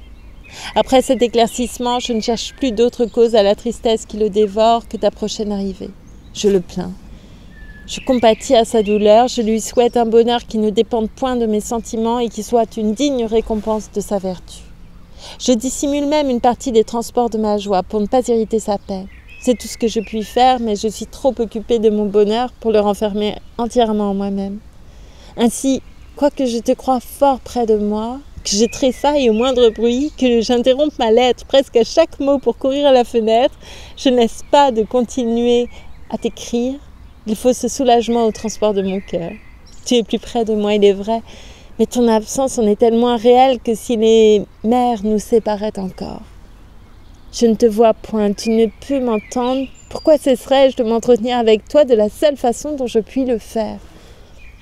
Encore un moment et je te verrai, mais ce moment n'existe point. Et puis-je mieux employer ce qui me reste de ton absence qu'en te peignant la vivacité de ma tendresse? Hélas, tu l'as vue toujours gémissante, que ce temps est loin de moi, avec quel transport il sera effacé de mon souvenir. Asa, cher Asa, que ce nom est doux. Bientôt je ne t'appellerai plus en vain, tu m'entendras, tu voleras à ma voix, les plus tendres expressions de mon cœur seront la récompense de ton empressement. On m'interrompt. Ce n'est pas toi et cependant, il faut que je te quitte. Lettre 34. Au chevalier d'Éterville, à Malte. Avez-vous pu, monsieur, prévoir sans repentir le chagrin mortel que vous deviez joindre au bonheur que vous me prépariez? Comment avez-vous eu la cruauté de faire précéder votre départ par des circonstances si agréables, par des motifs de reconnaissance si pressants, à moins que ce ne fût pour me rendre plus sensible à votre désespoir et à votre absence? Comblé, il y a 2 jours, des douceurs de l'amitié, j'en éprouve aujourd'hui les peines les plus amères. Céline, tout affligée qu'elle est, n'a que trop bien exécuté vos ordres. Elle m'a présenté Asa d'une main et de l'autre votre cruelle lettre. Au comble de mes vœux, la douleur s'est fait sentir dans mon âme. En retrouvant l'objet de ma tendresse, je n'ai point oublié que je perdais celui de tous mes autres sentiments. Ah, d'Éterville, que pour cette fois votre bonté est inhumaine. Mais n'espérez pas exécuter jusqu'à la fin vos injustes résolutions. Non, la mer ne nous séparera pas à jamais de tout ce qui vous est cher. Vous entendrez prononcer mon nom, vous recevrez mes lettres, vous écouterez mes prières.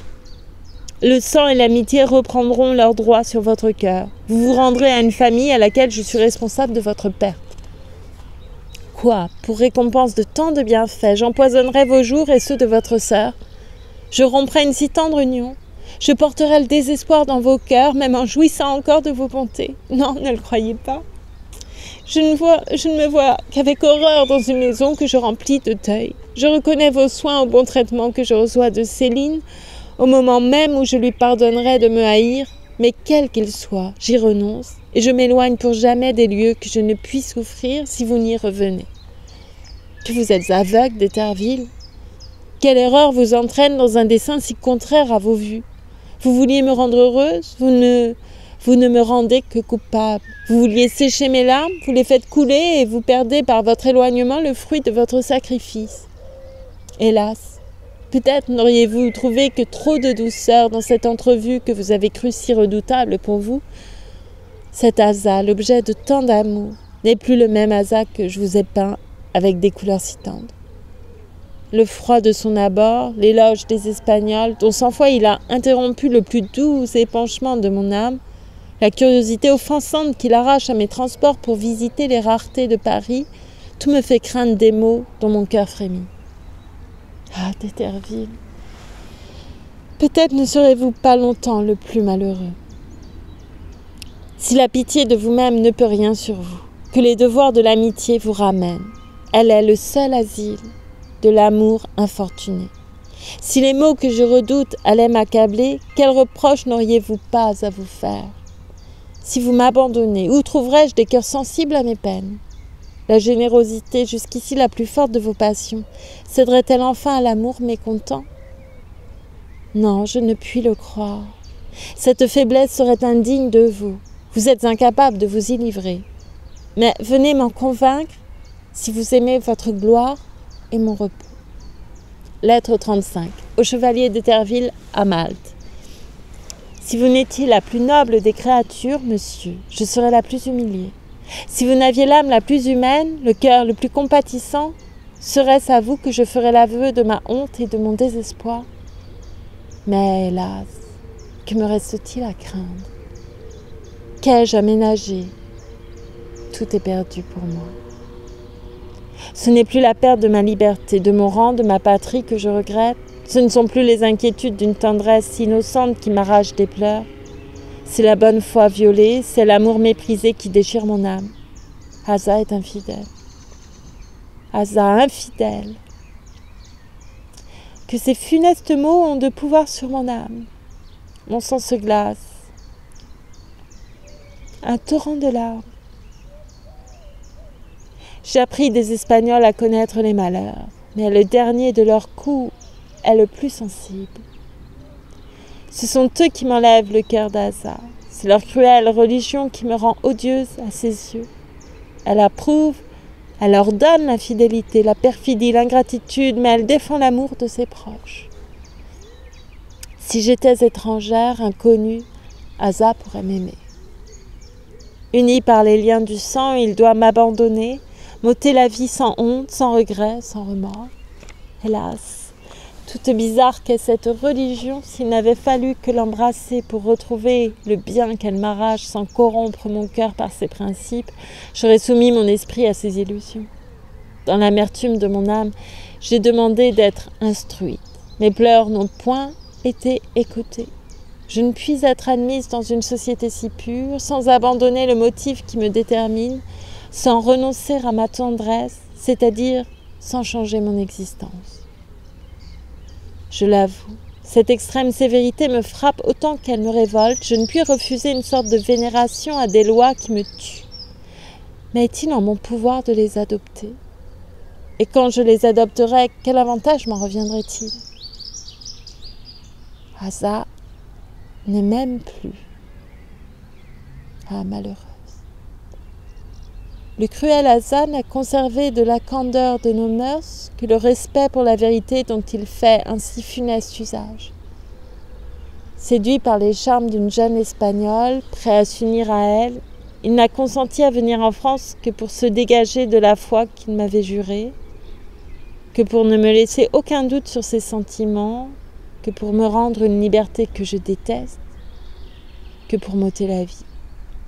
Oui, c'est en vain qu'il me rend à moi-même. Mon cœur est à lui, il y sera jusqu'à la mort. Ma vie lui appartient, qu'il me la ravisse, qu'il m'aime. Vous saviez mon malheur. Pourquoi ne me l'aviez-vous éclairci qu'à demi? Pourquoi ne me laissez-vous entrevoir que des soupçons qui me rendirent injuste à votre égard? Et pourquoi vous en ai-je fait un crime? Et pourquoi vous en fais-je un crime? Je ne vous aurais pas cru. Aveugle, prévenu, j'aurais été moi-même au devant de ma funeste destinée, j'aurais conduit sa victime, ma rivale. Je serais à présent. Oh Dieu, sauvez-moi de cette horrible image. D'Éderville, trop généreux ami. Suis-je digne d'être écoutée? Suis-je digne de votre pitié? Oubliez mon injustice. Plaignez une malheureuse dont l'estime pour vous est encore au-dessus de sa faiblesse. Pour un ingrat.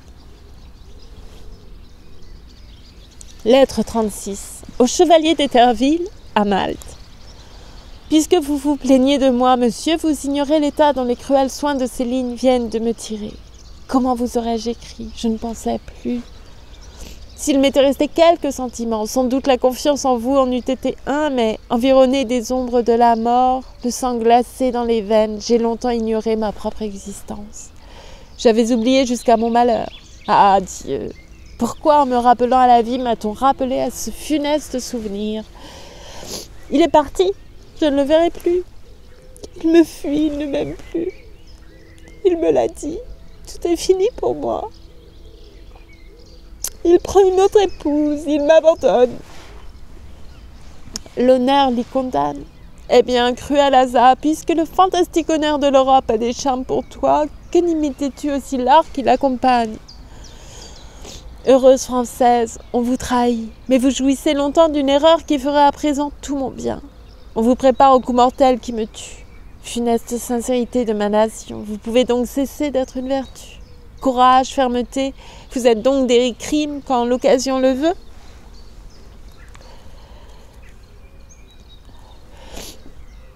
Tu m'as vu à tes pieds, Barbaraza. Tu les as vus baignés de mes larmes et ta fuite. Moment horrible. Pourquoi ton souvenir ne m'arrache-t-il pas la vie? Si mon corps n'eût succombé sous l'effort de la douleur, Asa ne triompherait pas de ma faiblesse. Il ne serait pas parti seul. Je te suivrai, ingrat, je te verrai, je mourrai du moins à tes yeux. D'Éterville, quelle faiblesse fatale vous a éloigné de moi. Vous m'eussiez secouru. Ce que n'a pu faire le désordre de mon désespoir, votre raison capable de persuader l'aurait obtenu. Peut-être Asa serait encore ici, mais, oh Dieu, déjà arrivé en Espagne au comble de ses vœux, regrets inutiles, désespoir infructueux, douleur, accablement. Ne cherchez point, monsieur, à surmonter les obstacles qui vous retiennent à Malte pour revenir ici. Qui feriez-vous? Fuyez une malheureuse qui ne sent plus les bontés que l'on a pour elle, qui s'en fait un supplice, qui ne veut que mourir. Lettre 37. Rassurez-vous, trop généreux ami. Je n'ai pas voulu vous écrire que mes jours ne fussent en sûreté et que, moins agité, je ne puisse calmer vos inquiétudes. Je vis. Le destin le veut. Je me soumets à ses lois. Les soins de votre aimable sœur m'ont rendu la santé. Quelques retours de raison l'ont soutenue. La certitude que mon malheur est sans remède a fait le reste. Je sais qu'Asa est arrivé en Espagne, que son crime est consommé. Ma douleur n'est pas éteinte, mais la cause n'est plus digne de mes regrets. S'il en reste dans mon cœur, ils ne sont plus dus qu'aux peines que je vous ai causées, qu'à mes erreurs, qu'à l'égarement de ma raison. Hélas, à mesure qu'elle m'éclaire, je découvre son impuissance. Que peut-elle sur une âme désolée? L'excès de la douleur nous rend la faiblesse de notre premier âge. Ainsi que, dans l'enfance, les objets seuls ont du pouvoir sur nous, il semble que la vue soit le seul de nos sens qui ait une communication intime avec notre âme. J'en ai fait une cruelle expérience. En sortant de la longue et accablante léthargie où me plongea le départ d'Asa, le premier désir que m'inspira la nature fut de me retirer dans la solitude que je dois à votre prévoyante bonté. Ce ne fut pas sans peine que j'obtins de Céline la permission de m'y faire conduire. J'y trouve des secours contre le désespoir que le monde et l'amitié même ne m'auraient jamais fourni. Dans la maison de votre sœur, ces discours consolants ne pouvaient prévaloir sur les objets qui me retraçaient sans cesse la perfidie d'Asa. La porte par laquelle Céline l'amena dans ma chambre le jour de votre départ et de son arrivée. Le siège sur lequel il s'assit, la place où il m'annonça mon malheur, où il me rendit mes lettres, jusqu'à son ombre effacée d'un lombris où je l'avais vu se former. Tout faisait chaque jour de nouvelles plaies à mon cœur.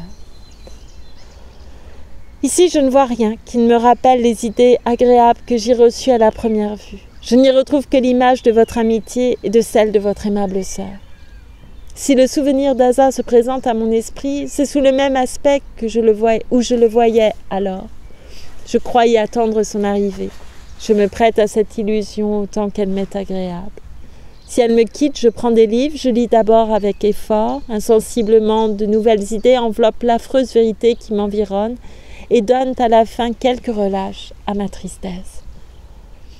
L'avouerai-je, les douceurs de la liberté se présentent quelquefois à mon imagination. Je les écoute. Environnée d'objets agréables, leur propriété a des charmes que je m'efforce de goûter. De bonne foi avec moi-même, je compte peu sur ma raison. Je me prête à mes faiblesses, je ne combats celles de mon cœur qu'en cédant à celles de mon esprit. Les maladies de l'âme ne souffrent pas les remèdes violents.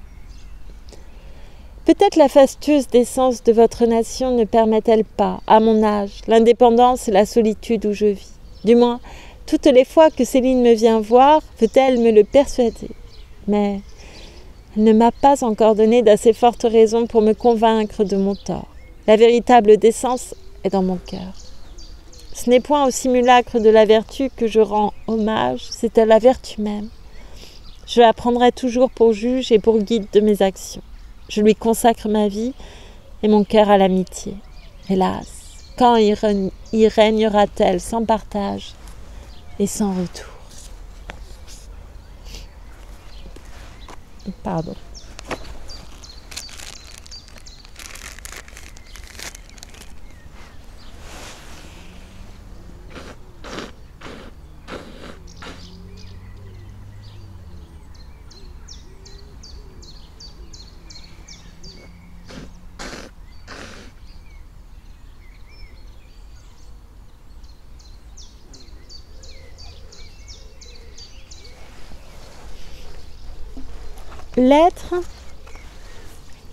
Lettre 38 au Chevalier d'Éterville à Paris. Je reçois presque en même temps, monsieur, la nouvelle de votre départ de Malte et celle de votre arrivée à Paris. Quelque plaisir que je me fasse de vous revoir, il ne peut surmonter le chagrin que me cause le billet que vous m'écrivez en arrivant. Quoi, d'Éterville? Après avoir pris sur vous de dissimuler vos sentiments dans toutes vos lettres, après m'avoir donné lieu d'espérer que je n'aurai plus à combattre une passion qui m'afflige, vous vous livrez plus que jamais à sa violence. À quoi bon affecter une déférence pour moi que vous démentez au même instant? Vous me demandez la permission de me voir, vous m'assurez d'une soumission aveugle à mes volontés, et vous vous efforcez de me convaincre des sentiments qui y sont les plus opposés, qui m'offensent, enfin que je n'approuverai jamais. Mais puisqu'un faux espoir vous séduit, puisque vous abusez de ma confiance et de l'état de mon âme, il faut donc vous dire quelles sont mes résolutions plus inébranlables que les vôtres. C'est en vain que vous vous flatteriez de faire prendre à mon cœur de nouvelles chaînes. Ma bonne foi trahie ne dégage pas mes serments. Plût au ciel qu'elle me fît oublier l'ingrat, mais quand je l'oublierai, fidèle à moi-même, je ne serai point parjure. Le cruel hasard abandonne un bien qui lui fut cher, ses droits sur moi n'en sont pas moins sacrés. Je puis guérir de ma passion, mais je n'en aurai jamais que pour lui. Tout ce que l'amitié inspire de sentiments est à vous. Vous ne la partagerez avec personne, je vous les dois. Je vous les promets, j'y serai fidèle.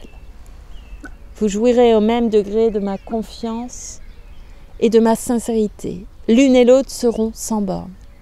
Tout ce que l'amour a développé dans mon cœur de sentiments vifs et délicats tournera au profit de l'amitié.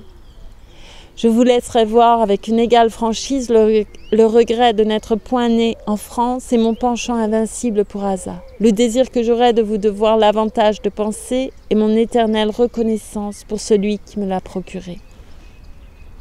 Nous lirons dans nos âmes. La confiance sait, aussi bien que l'amour, donner de la rapidité au temps. Il est 1000 moyens de rendre l'amitié intéressante et d'en chasser l'ennui.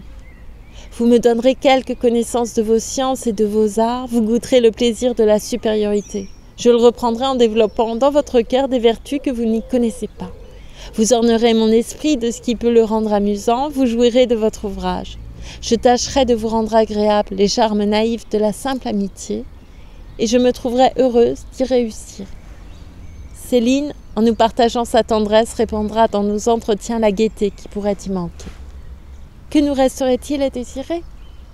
Vous craignez en vain que la solitude n'altère ma santé. Croyez-moi, d'Éterville, elle ne devient jamais dangereuse que par l'oisiveté. Toujours occupée, je saurais me faire des plaisirs nouveaux de tout ce que l'habitude rend insipide. Sans approfondir le secret de la nature, le simple examen de ces merveilles n'est-il pas suffisant pour varier et renouveler sans cesse des occupations toujours agréables? La vie suffit-elle pour acquérir une connaissance légère, mais intéressante, de l'univers, de ce qui m'environne, de ma propre existence? Le plaisir d'être, ce plaisir oublié, ignoré même de tant d'aveugles humains, cette pensée si douce, ce bonheur si pur, je suis, je vis, j'existe, pourrait seul rendre heureux si l'on s'en souvenait, si l'on en jouissait, si l'on en connaissait le prix. Venez d'Éterville, venez apprendre de moi à économiser les ressources de notre âme et les bienfaits de la nature. Renoncez aux sentiments tumultueux, destructeurs imperceptibles de notre être. Venez apprendre à connaître les plaisirs innocents et durables. Venez en jouir avec moi. Vous trouverez dans mon cœur, dans mon amitié, dans mes sentiments tout ce qui peut vous dédommager de l'amour. Et c'est la fin des lettres d'une péruvienne, la première édition. Je vais lire maintenant les lettres qu'elle ajouta dans la seconde édition. Ou qu'elle a... Ah non. Excusez-moi, ce n'est pas ça. Elle les a peut-être changées, je ne sais pas pourquoi elles sont... Non, il n'y a pas de lettres ajoutées, j'ai dit des bêtises. Ce sont des lettres qui ont déjà été écrites, mais peut-être qu'il y a des modifications. Je ne sais pas pourquoi elles sont là, je vais les lire. Lettre 28. Je n'ai pu résister, mon cher Asa, aux instances de Céline. Il a fallu la suivre et nous sommes depuis 2 jours à la maison de campagne où son mariage fut célébré en arrivant. Avec quelle violence et quel regret ne suis-je pas arrachée à ma solitude. À peine ai-je eu le temps de jouir de la vue des ornements précieux qui me la rendaient si chère que j'ai été forcée de les abandonner. Et pour combien de temps, je l'ignore. La joie et les plaisirs dont tout le monde paraît enivré me rappellent avec plus de regret les jours paisibles que je passais à t'écrire, ou du moins à penser à toi. Cependant, je ne vis jamais des objets si nouveaux pour moi, si merveilleux et si propres à me distraire, et avec l'usage passable que j'ai à présent de la langue du pays, je pourrais tirer des éclaircissements aussi amusants qu'utiles sur tout ce qui se passe sous mes yeux, si le bruit et le tumulte laissaient à quelqu'un assez de sang-froid pour répondre à mes questions, mais jusqu'ici je n'ai trouvé personne qui en eût la complaisance, et je ne suis guère moins embarrassée que je ne l'étais en arrivant en France. La parure des hommes et des femmes est si brillante, si chargée d'ornements inutiles. Les uns et les autres prononcent si rapidement ce qu'ils disent que mon attention à les écouter m'empêche de les voir et celle que j'emploie à les regarder m'empêche de les entendre. Je reste dans une espèce de stupidité qui fournirait sans doute beaucoup à leurs plaisanteries s'ils avaient le loisir de s'en apercevoir, mais ils sont si occupés d'eux-mêmes que mon étonnement leur échappe. Il n'est que trop fondé, mon cher Asa. Je vois ici des prodiges dont les ressorts sont impénétrables à mon imagination.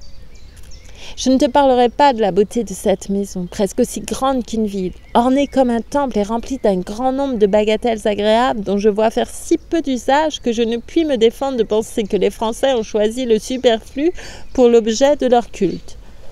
On lui consacre les arts qui sont ici tant au-dessus de la nature. Ils semblent ne vouloir que l'imiter, ils la surpassent, et la manière dont ils font usage de ces productions paraît souvent supérieure à la sienne. Ils rassemblent dans les jardins et presque dans un point de vue les beautés qu'elles distribuent avec économie sur la surface de la terre et les éléments soumis semblent n'apporter d'obstacle à leurs entreprises que pour rendre leur triomphe plus éclatant. On voit la terre étonnée, nourrir et élever dans son sein les plantes des climats les plus éloignés, sans besoin, sans nécessité apparente que celle d'obéir aux arts et d'orner l'idole du superflu. L'eau si facile à diviser, qui semble n'avoir de consistance que par les vaisseaux qui la contiennent et dont la direction naturelle est de suivre toutes sortes de pentes, se trouve forcée ici à s'élancer rapidement dans les airs, sans guide, sans soutien, par sa propre force et sans autre utilité que le plaisir des yeux. Le feu, mon cher Asa, le feu, ce terrible élément, je l'ai vu, renonçant à son pouvoir destructeur, dirigé docilement par une puissance supérieure, prendre toutes les formes qu'on lui prescrit, tantôt dessinant un vaste tableau de lumière sur un ciel obscurci par l'absence de soleil, et tantôt nous montrant cet astre divin descendu sur la terre avec ses feux, son activité, sa lumière éblouissante, enfin dans un éclat qui trompe les yeux et le jugement. Quel art, mon cher Asa, quels hommes, quel génie! J'oublie tout ce que j'ai entendu, tout ce que j'ai vu de leur petitesse. Je retombe malgré moi dans mon ancienne admiration. Lettre 29. Ce n'est pas sans un véritable regret, mon cher Asa, que je passe de l'admiration du génie des Français au mépris de l'usage qu'ils en font. Je me plaisais de bonne foi à estimer cette nation charmante, mais je ne puis me refuser à l'évidence de ses défauts. Le tumulte, causé par le mariage de Céline, s'est enfin apaisé. J'ai pu faire des questions. On m'a répondu. Il n'en faut pas davantage ici pour être instruite au-delà même de ce qu'on veut savoir. C'est avec une bonne foi et une légèreté hors de toute croyance que les Français dévoilent les secrets de la perversité de leurs mœurs. Pour peu qu'on les interroge, il ne faut ni finesse ni pénétration pour démêler que leur goût effréné pour le superflu a corrompu leur raison, leur cœur et leur esprit, qu'il a établi des richesses chimériques sur les ruines du nécessaire, qu'il a substitué une politesse superficielle aux bonnes mœurs et qu'il remplace le bon sens et la raison par le faux brillant de l'esprit. La vanité dominante des Français est celle de paraître opulents. Le génie, les arts et peut-être les sciences, tout se rapporte au faste. Tout concourt à la ruine des fortunes, et comme la fécondité de leur génie ne suffisait pas pour en multiplier les objets, je sais d'eux-mêmes qu'au mépris des biens solides et agréables que la France produit en abondance, ils tirent à grands frais de toutes les parties du monde les meubles fragiles et sans usage qui font l'ornement de leur maison, les parures éblouissantes dont ils sont couverts et jusqu'aux mets et aux liqueurs qui composent leur repas. Peut-être, mon cher Asa, ne trouverais-je rien de condamnable dans ces superfluités si les Français avaient des trésors pour les satisfaire ou qu'ils n'employassent à contenter leur goût que ce qui leur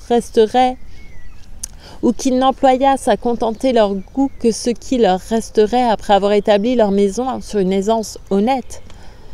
Nos lois, les plus sages qui aient été données aux hommes, permettent certaines décorations dans chaque état qui caractérisent la naissance ou les richesses et qu'à la rigueur on pourrait nommer du superflu. Aussi n'est-ce que celui qui naît du dérèglement de l'imagination, celui qu'on ne peut soutenir sans manquer à l'humanité et à la justice, qui me paraît un crime en un mot. C'est celui dont les Français sont idolâtres et auquel ils sacrifient leur repos et leur honneur. Il n'y a parmi eux qu'une classe de citoyens en état de porter le culte de l'idole à son plus haut degré de splendeur sans manquer au devoir du nécessaire. Les grands ont voulu les imiter, mais ils ne sont que les martyrs de cette religion. Quelle peine, quel embarras, quel travail pour soutenir leurs dépenses au-delà de leurs revenus. Il y a si peu de seigneurs qui ne mettent en usage plus d'industrie, de finesse et de supercherie pour se distinguer par de frivoles somptuosités que leurs ancêtres n'ont employé de prudence, de valeur et de talents utiles à l'État pour illustrer leur propre nom. Et ne crois pas que je t'en impose, mon cher Asa. J'entends tous les jours avec indignation des jeunes gens se disputer entre eux la gloire d'avoir mis le plus de subtilité et d'adresse dans les manœuvres qu'ils emploient pour tirer les superfluités dont ils se parent des mains de ceux qui ne travaillent que pour ne pas manquer du nécessaire. Quel mépris de tels hommes ne m'inspirerait-il pas pour toute la nation si je ne savais d'ailleurs que les Français pêchent plus communément faute d'avoir une idée juste des choses que faute de droiture. Leur légèreté exclut presque toujours le raisonnement. Parmi eux, rien n'est grave. Rien n'a de poids, peut-être aucun n'a jamais réfléchi sur les conséquences déshonorantes de sa conduite. Il faut paraître riche, c'est une mode, une habitude, on la suit. Un inconvénient se présente, on le surmonte par une injustice. On ne croit que triompher d'une difficulté, mais l'illusion va plus loin. Dans la plupart des maisons, l'indigence et le superflu ne sont séparés que par un appartement. L'un et l'autre partagent les occupations de la journée, mais d'une manière bien différente. Le matin, dans l'intérieur du cabinet, la voix de la pauvreté se fait entendre par la bouche d'un homme payé pour trouver les moyens de les concilier avec la fausse opulence. Le chagrin et l'humeur président à ces entretiens qui finissent ordinairement par le sacrifice du nécessaire que l'on immole au superflu. Le reste du jour, après avoir pris un autre habit, un autre appartement et presque un autre être, ébloui de sa propre magnificence, on est gai, on se dit heureux, on va même jusqu'à se croire riche. J'ai cependant remarqué que quelques-uns de ceux qui étalent leur faste avec le plus d'affectation n'osent pas toujours croire qu'ils en imposent. Alors ils se plaisantent eux-mêmes sur leur propre indigence. Ils insultent gaiement la mémoire de leurs ancêtres dont la sage économie se contentait de vêtements commodes, de parures et d'ameublements proportionnés à leurs revenus plus qu'à leur naissance. Leur famille, dit-on, et leurs domestiques jouissaient d'une abondance frugale et honnête. Ils dotaient leurs filles et ils établissaient sur des fondements solides la fortune du successeur de leur nom, et tenaient en réserve de quoi réparer l'infortune d'un ami ou d'un malheureux. Te le dirais-je, mon cher Asa, malgré l'aspect ridicule sous lequel on me présentait les mœurs de ces temps reculés, elle me plaisait tellement, j'y trouvais tant de rapport avec la naïveté des nôtres, que me laisse entraîner à l'illusion. Mon cœur tressaillait à chaque circonstance, comme si j'eusse dû à la fin du récit me trouver au milieu de nos chers citoyens. Mais aux premiers applaudissements que j'ai donnés à ces coutumes si sages, les éclats de rire que je me suis attirés ont dissipé mon erreur, et je n'ai trouvé autour de moi que des Français insensés de ce temps-ci, qui font gloire du dérèglement de leur imagination. La même dépravation qui a transformé les biens solides des Français en bagatelles inutiles n'a pas rendu moins superficiels les liens de leur société. Les plus sensés d'entre eux qui gémissent de cette dépravation m'ont assuré qu'autrefois, ainsi que parmi nous, l'honnêteté était dans l'âme et l'humanité dans le cœur. Cela peut-être. Mais à présent, ce qu'ils appellent politesse leur tient lieu de sentiment. Elle consiste dans une infinité de paroles sans signification, d'égards sans estime et de soins sans affection. Dans les grandes maisons, un domestique est chargé de remplir les devoirs de la société. Il fait chaque jour un chemin considérable pour aller dire à l'un que l'on est en peine de sa santé, à l'autre que l'on s'afflige de son chagrin ou que l'on se réjouit de son plaisir. À son retour, on n'écoute point les réponses qu'il rapporte. On est convenu réciproquement de s'en tenir à la forme, de n'y mettre aucun intérêt et ses attentions tiennent lieu d'amitié. Les égards se rendent personnellement. On les pousse jusqu'à la puérilité. J'aurais honte de t'en rapporter quelques-uns s'il ne fallait tout savoir d'une nation si singulière. On manquerait d'égard pour ses supérieurs et même pour ses égaux si, après l'heure du repas que l'on vient de prendre familièrement avec eux, on satisfait aux besoins d'une soif pressante sans avoir demandé autant d'excuses que de permission. On ne doit pas non plus toucher son habit à celui d'une personne considérable et ce serait lui manquer que de la regarder attentivement. Mais ce serait bien pis si on manquait à la voir. Il me faudrait plus d'intelligence et plus de mémoire que je n'en ai pour te rapporter toutes les frivolités que l'on donne et que l'on reçoit pour des marques de considération qui veut presque dire de l'estime.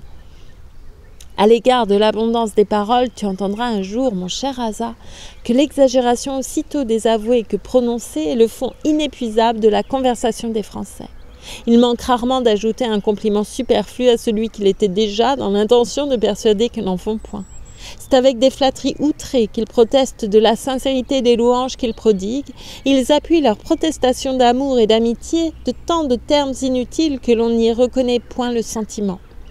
Oh, mon cher Asa, que mon peu d'empressement à parler, que la simplicité de mes expressions doivent leur paraître insipides. Je ne crois pas que mon esprit leur inspire plus d'estime.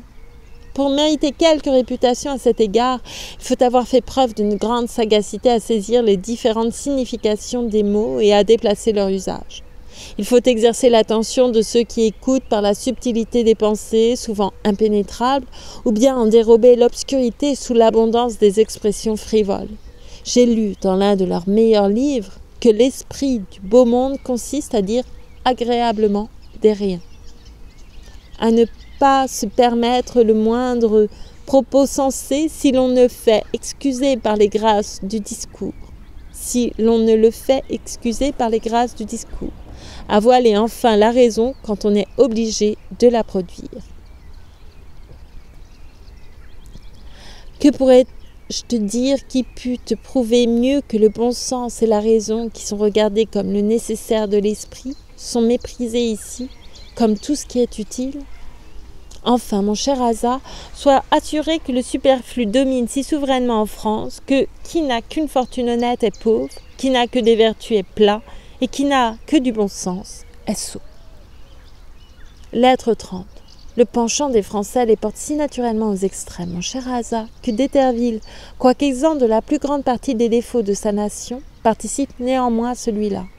Non content de tenir la promesse qu'il m'a faite de ne plus me parler de ses sentiments, il évite avec une attention marquée de se remontrer auprès de moi. Obligé de nous voir sans cesse, je n'ai pas encore trouvé l'occasion de lui parler. Quoique la compagnie soit toujours fort nombreuse et fort gaie, la tristesse règne sur son visage. Il est aisé de deviner que ce n'est pas sans violence qu'il subit la loi qu'il s'est imposée. Je devrais peut-être lui en tenir compte. Mais j'ai tant de questions à lui faire sur les intérêts de mon cœur que je ne peux lui pardonner son affectation à me fuir.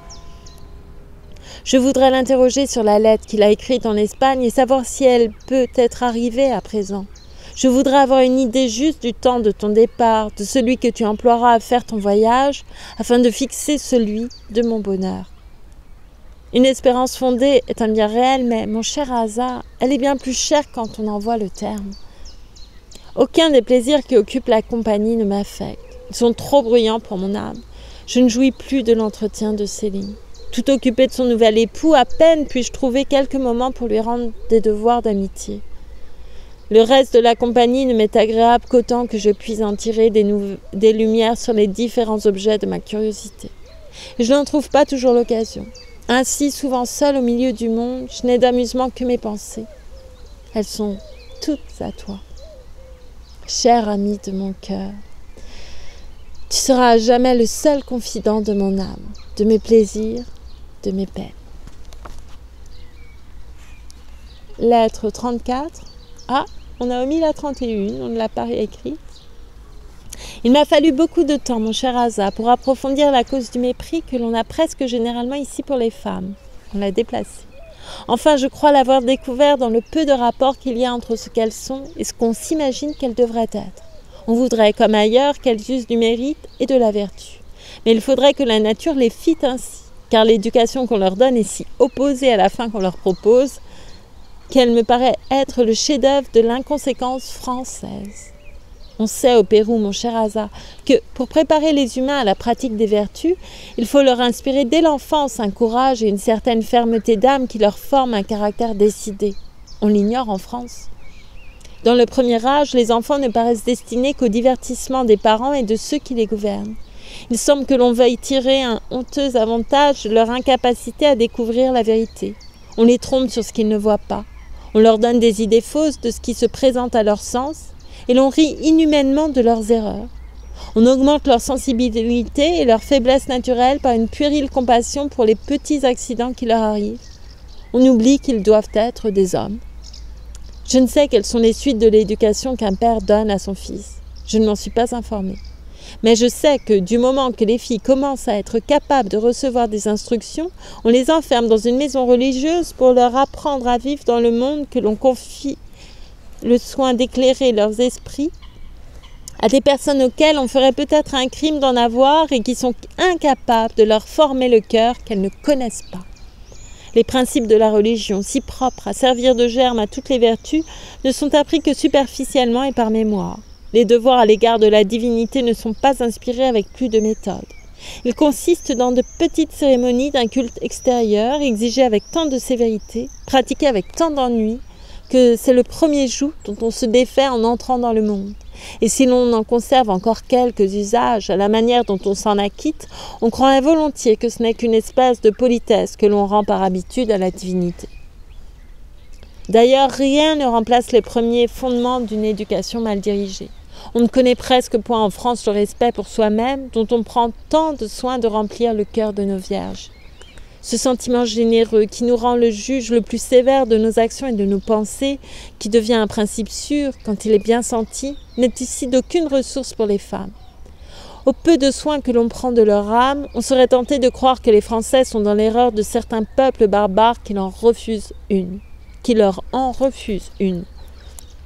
Régler les mouvements du corps, arranger ceux du visage, composer l'extérieur, sont les points essentiels de l'éducation. C'est sur les attitudes plus ou moins gênantes de leurs filles que les parents se glorifient de les avoir bien élevées. Ils leur recommandent de se pénétrer de confusion pour une faute commise contre la bonne grâce. Ils ne leur disent pas que la contenance honnête n'est qu'une hypocrisie si elle n'est l'effet de l'honnêteté de l'âme. On excite sans cesse en elles ce méprisable amour-propre qui n'a d'effet que sur les agréments extérieurs. On ne leur fait pas connaître celui qui forme le mérite et qui n'est satisfait que par l'estime. On borne la seule idée qu'on leur donne de l'honneur à n'avoir point d'amant, en leur présentant sans cesse la certitude de plaire pour récompense de la gêne et de la contrainte qu'on leur impose. Et le temps le plus précieux pour former l'esprit est employé à acquérir des talents imparfaits dont on fait peu d'usage dans la jeunesse et qui deviennent des ridicules dans un âge plus avancé. Mais ce n'est pas tout, mon cher Asa. L'inconséquence des Français n'a point de borne. Avec de tels principes, ils attendent de leurs femmes la pratique des vertus qu'ils ne leur font pas connaître. Ils ne leur donnent pas même une idée juste des termes qui les désignent. Je tire tous les jours plus d'éclaircissements qu'il ne m'en faut là-dessus dans les entretiens que j'ai avec de jeunes personnes dont l'ignorance ne me cause pas moins d'étonnement que tout ce que j'ai vu jusqu'ici. Si je leur parle de sentiments, elles se défendent d'en avoir parce qu'elles ne connaissent que celui de l'amour. Elles n'entendent pas le mot de bonté, que la compassion naturelle que l'on éprouve à la vue d'un être souffrant.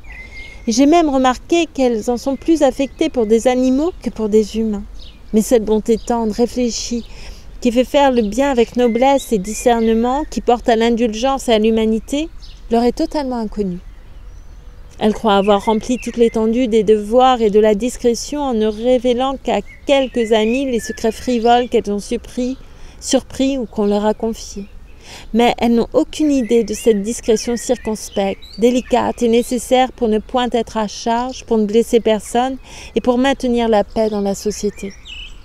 Si j'essaie de leur expliquer ce que j'entends par la modération sans laquelle les vertus sont presque des vices, si je parle de l'honnêteté des mœurs et de l'équité à l'égard des inférieurs, si peu pratiquée en France, et de la fermeté à mépriser et à fuir les vicieux de qualité, je remarque à leur embarras qu'elles me soupçonnent de parler la langue péruvienne et que la politesse les engage à feindre de m'entendre.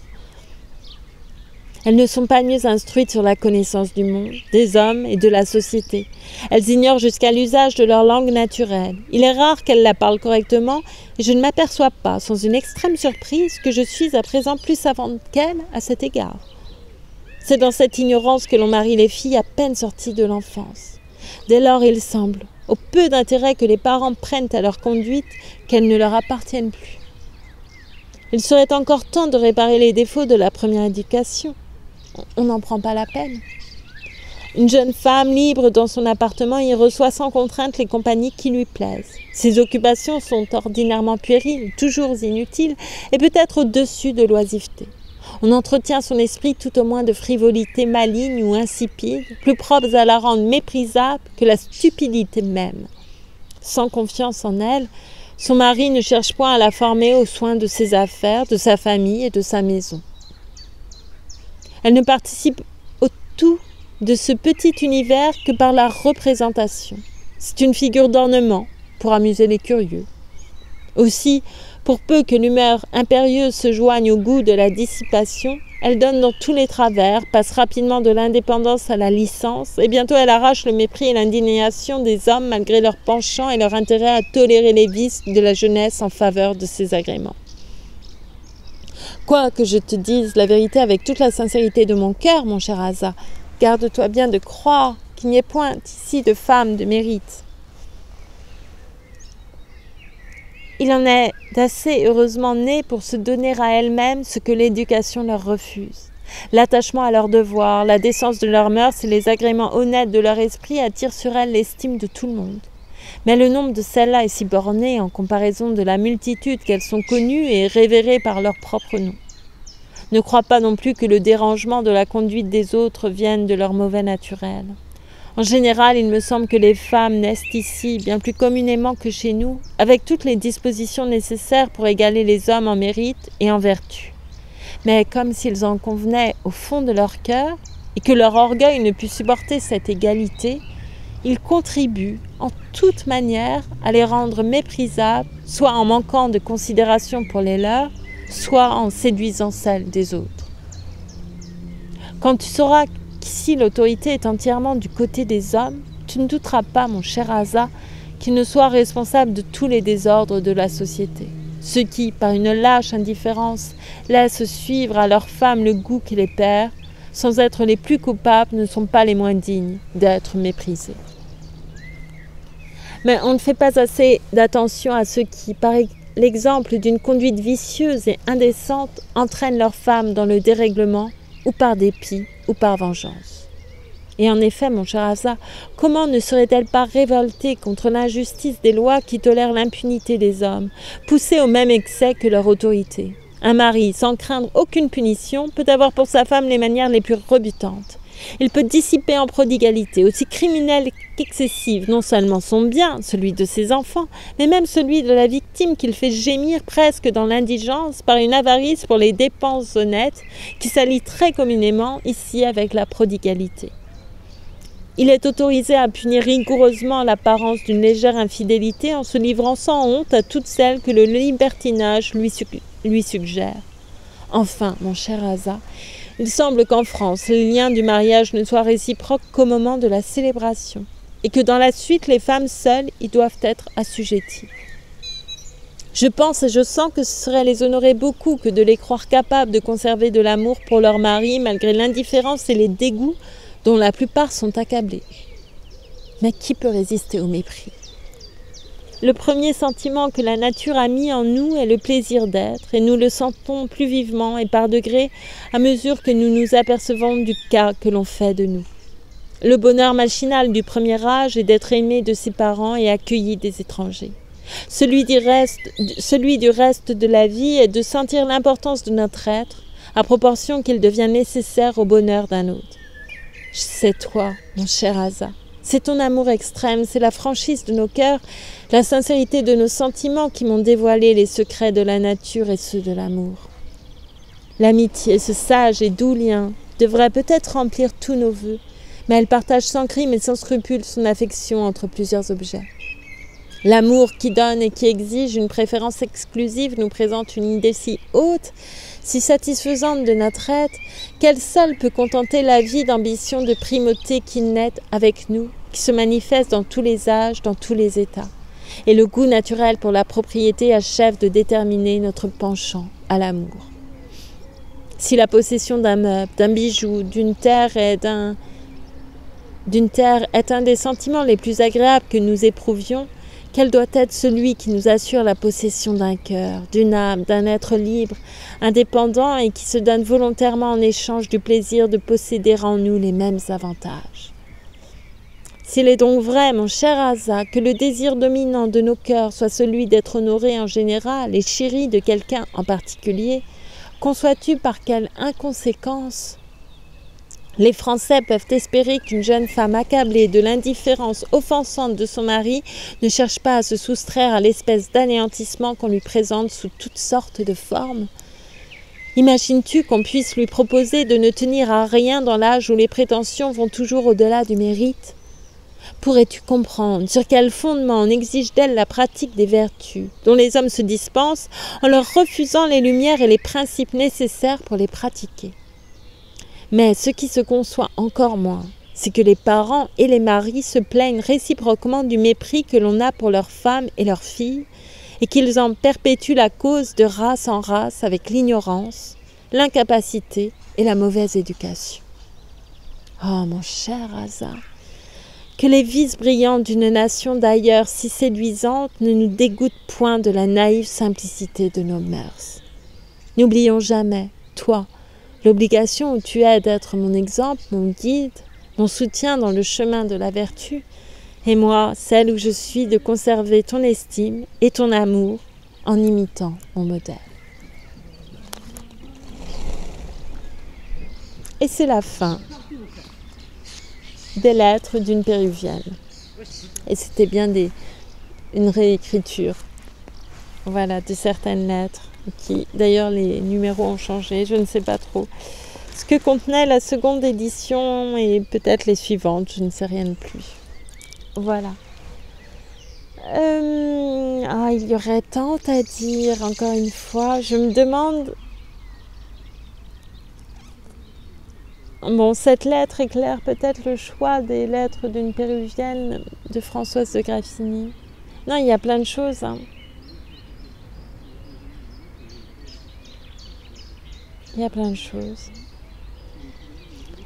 Quand je vois les morceaux qui ont été choisis pour les commentaires, je me dis qu'on n'a pas choisi forcément les morceaux les plus intéressants à mettre en perspective avec la réalité aujourd'hui. Mais je ne sais pas si c'est des passages qui... Pardon, il y a un chien qui a l'air tout gentil là-bas, voilà. Si ce sont des passages qui doivent vraiment être étudiés par tout le monde ou si c'est le choix de l'éditeur simplement. Et si c'est ce qu'on étudie en général quand on étudie ces lettres. Pardon, j'ai du mal à parler. Voilà.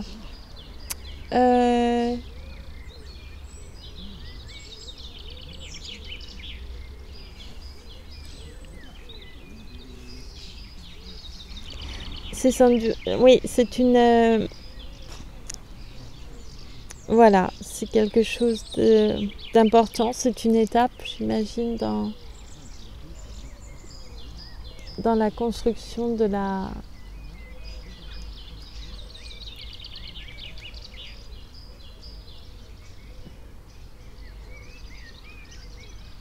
nouvelle conception de la... Enfin, il y a une critique de la société, une critique des hommes, une critique... Il n'y a pas une critique de la propriété, il y a... Voilà. Après, c'est très français dans sa façon d'être écrit, mais c'était dans l'avertissement de toute façon. Effectivement, on reconnaît tout de suite la femme de lettres de cette époque et de la haute société française. D'ailleurs, je l'ai lu d'une façon un peu empoulée, je crois. Hein. Voilà. Bon, peu importe. Je ne peux pas dire beaucoup. J'ai un peu froid. Le berceau du romantisme, mes amis.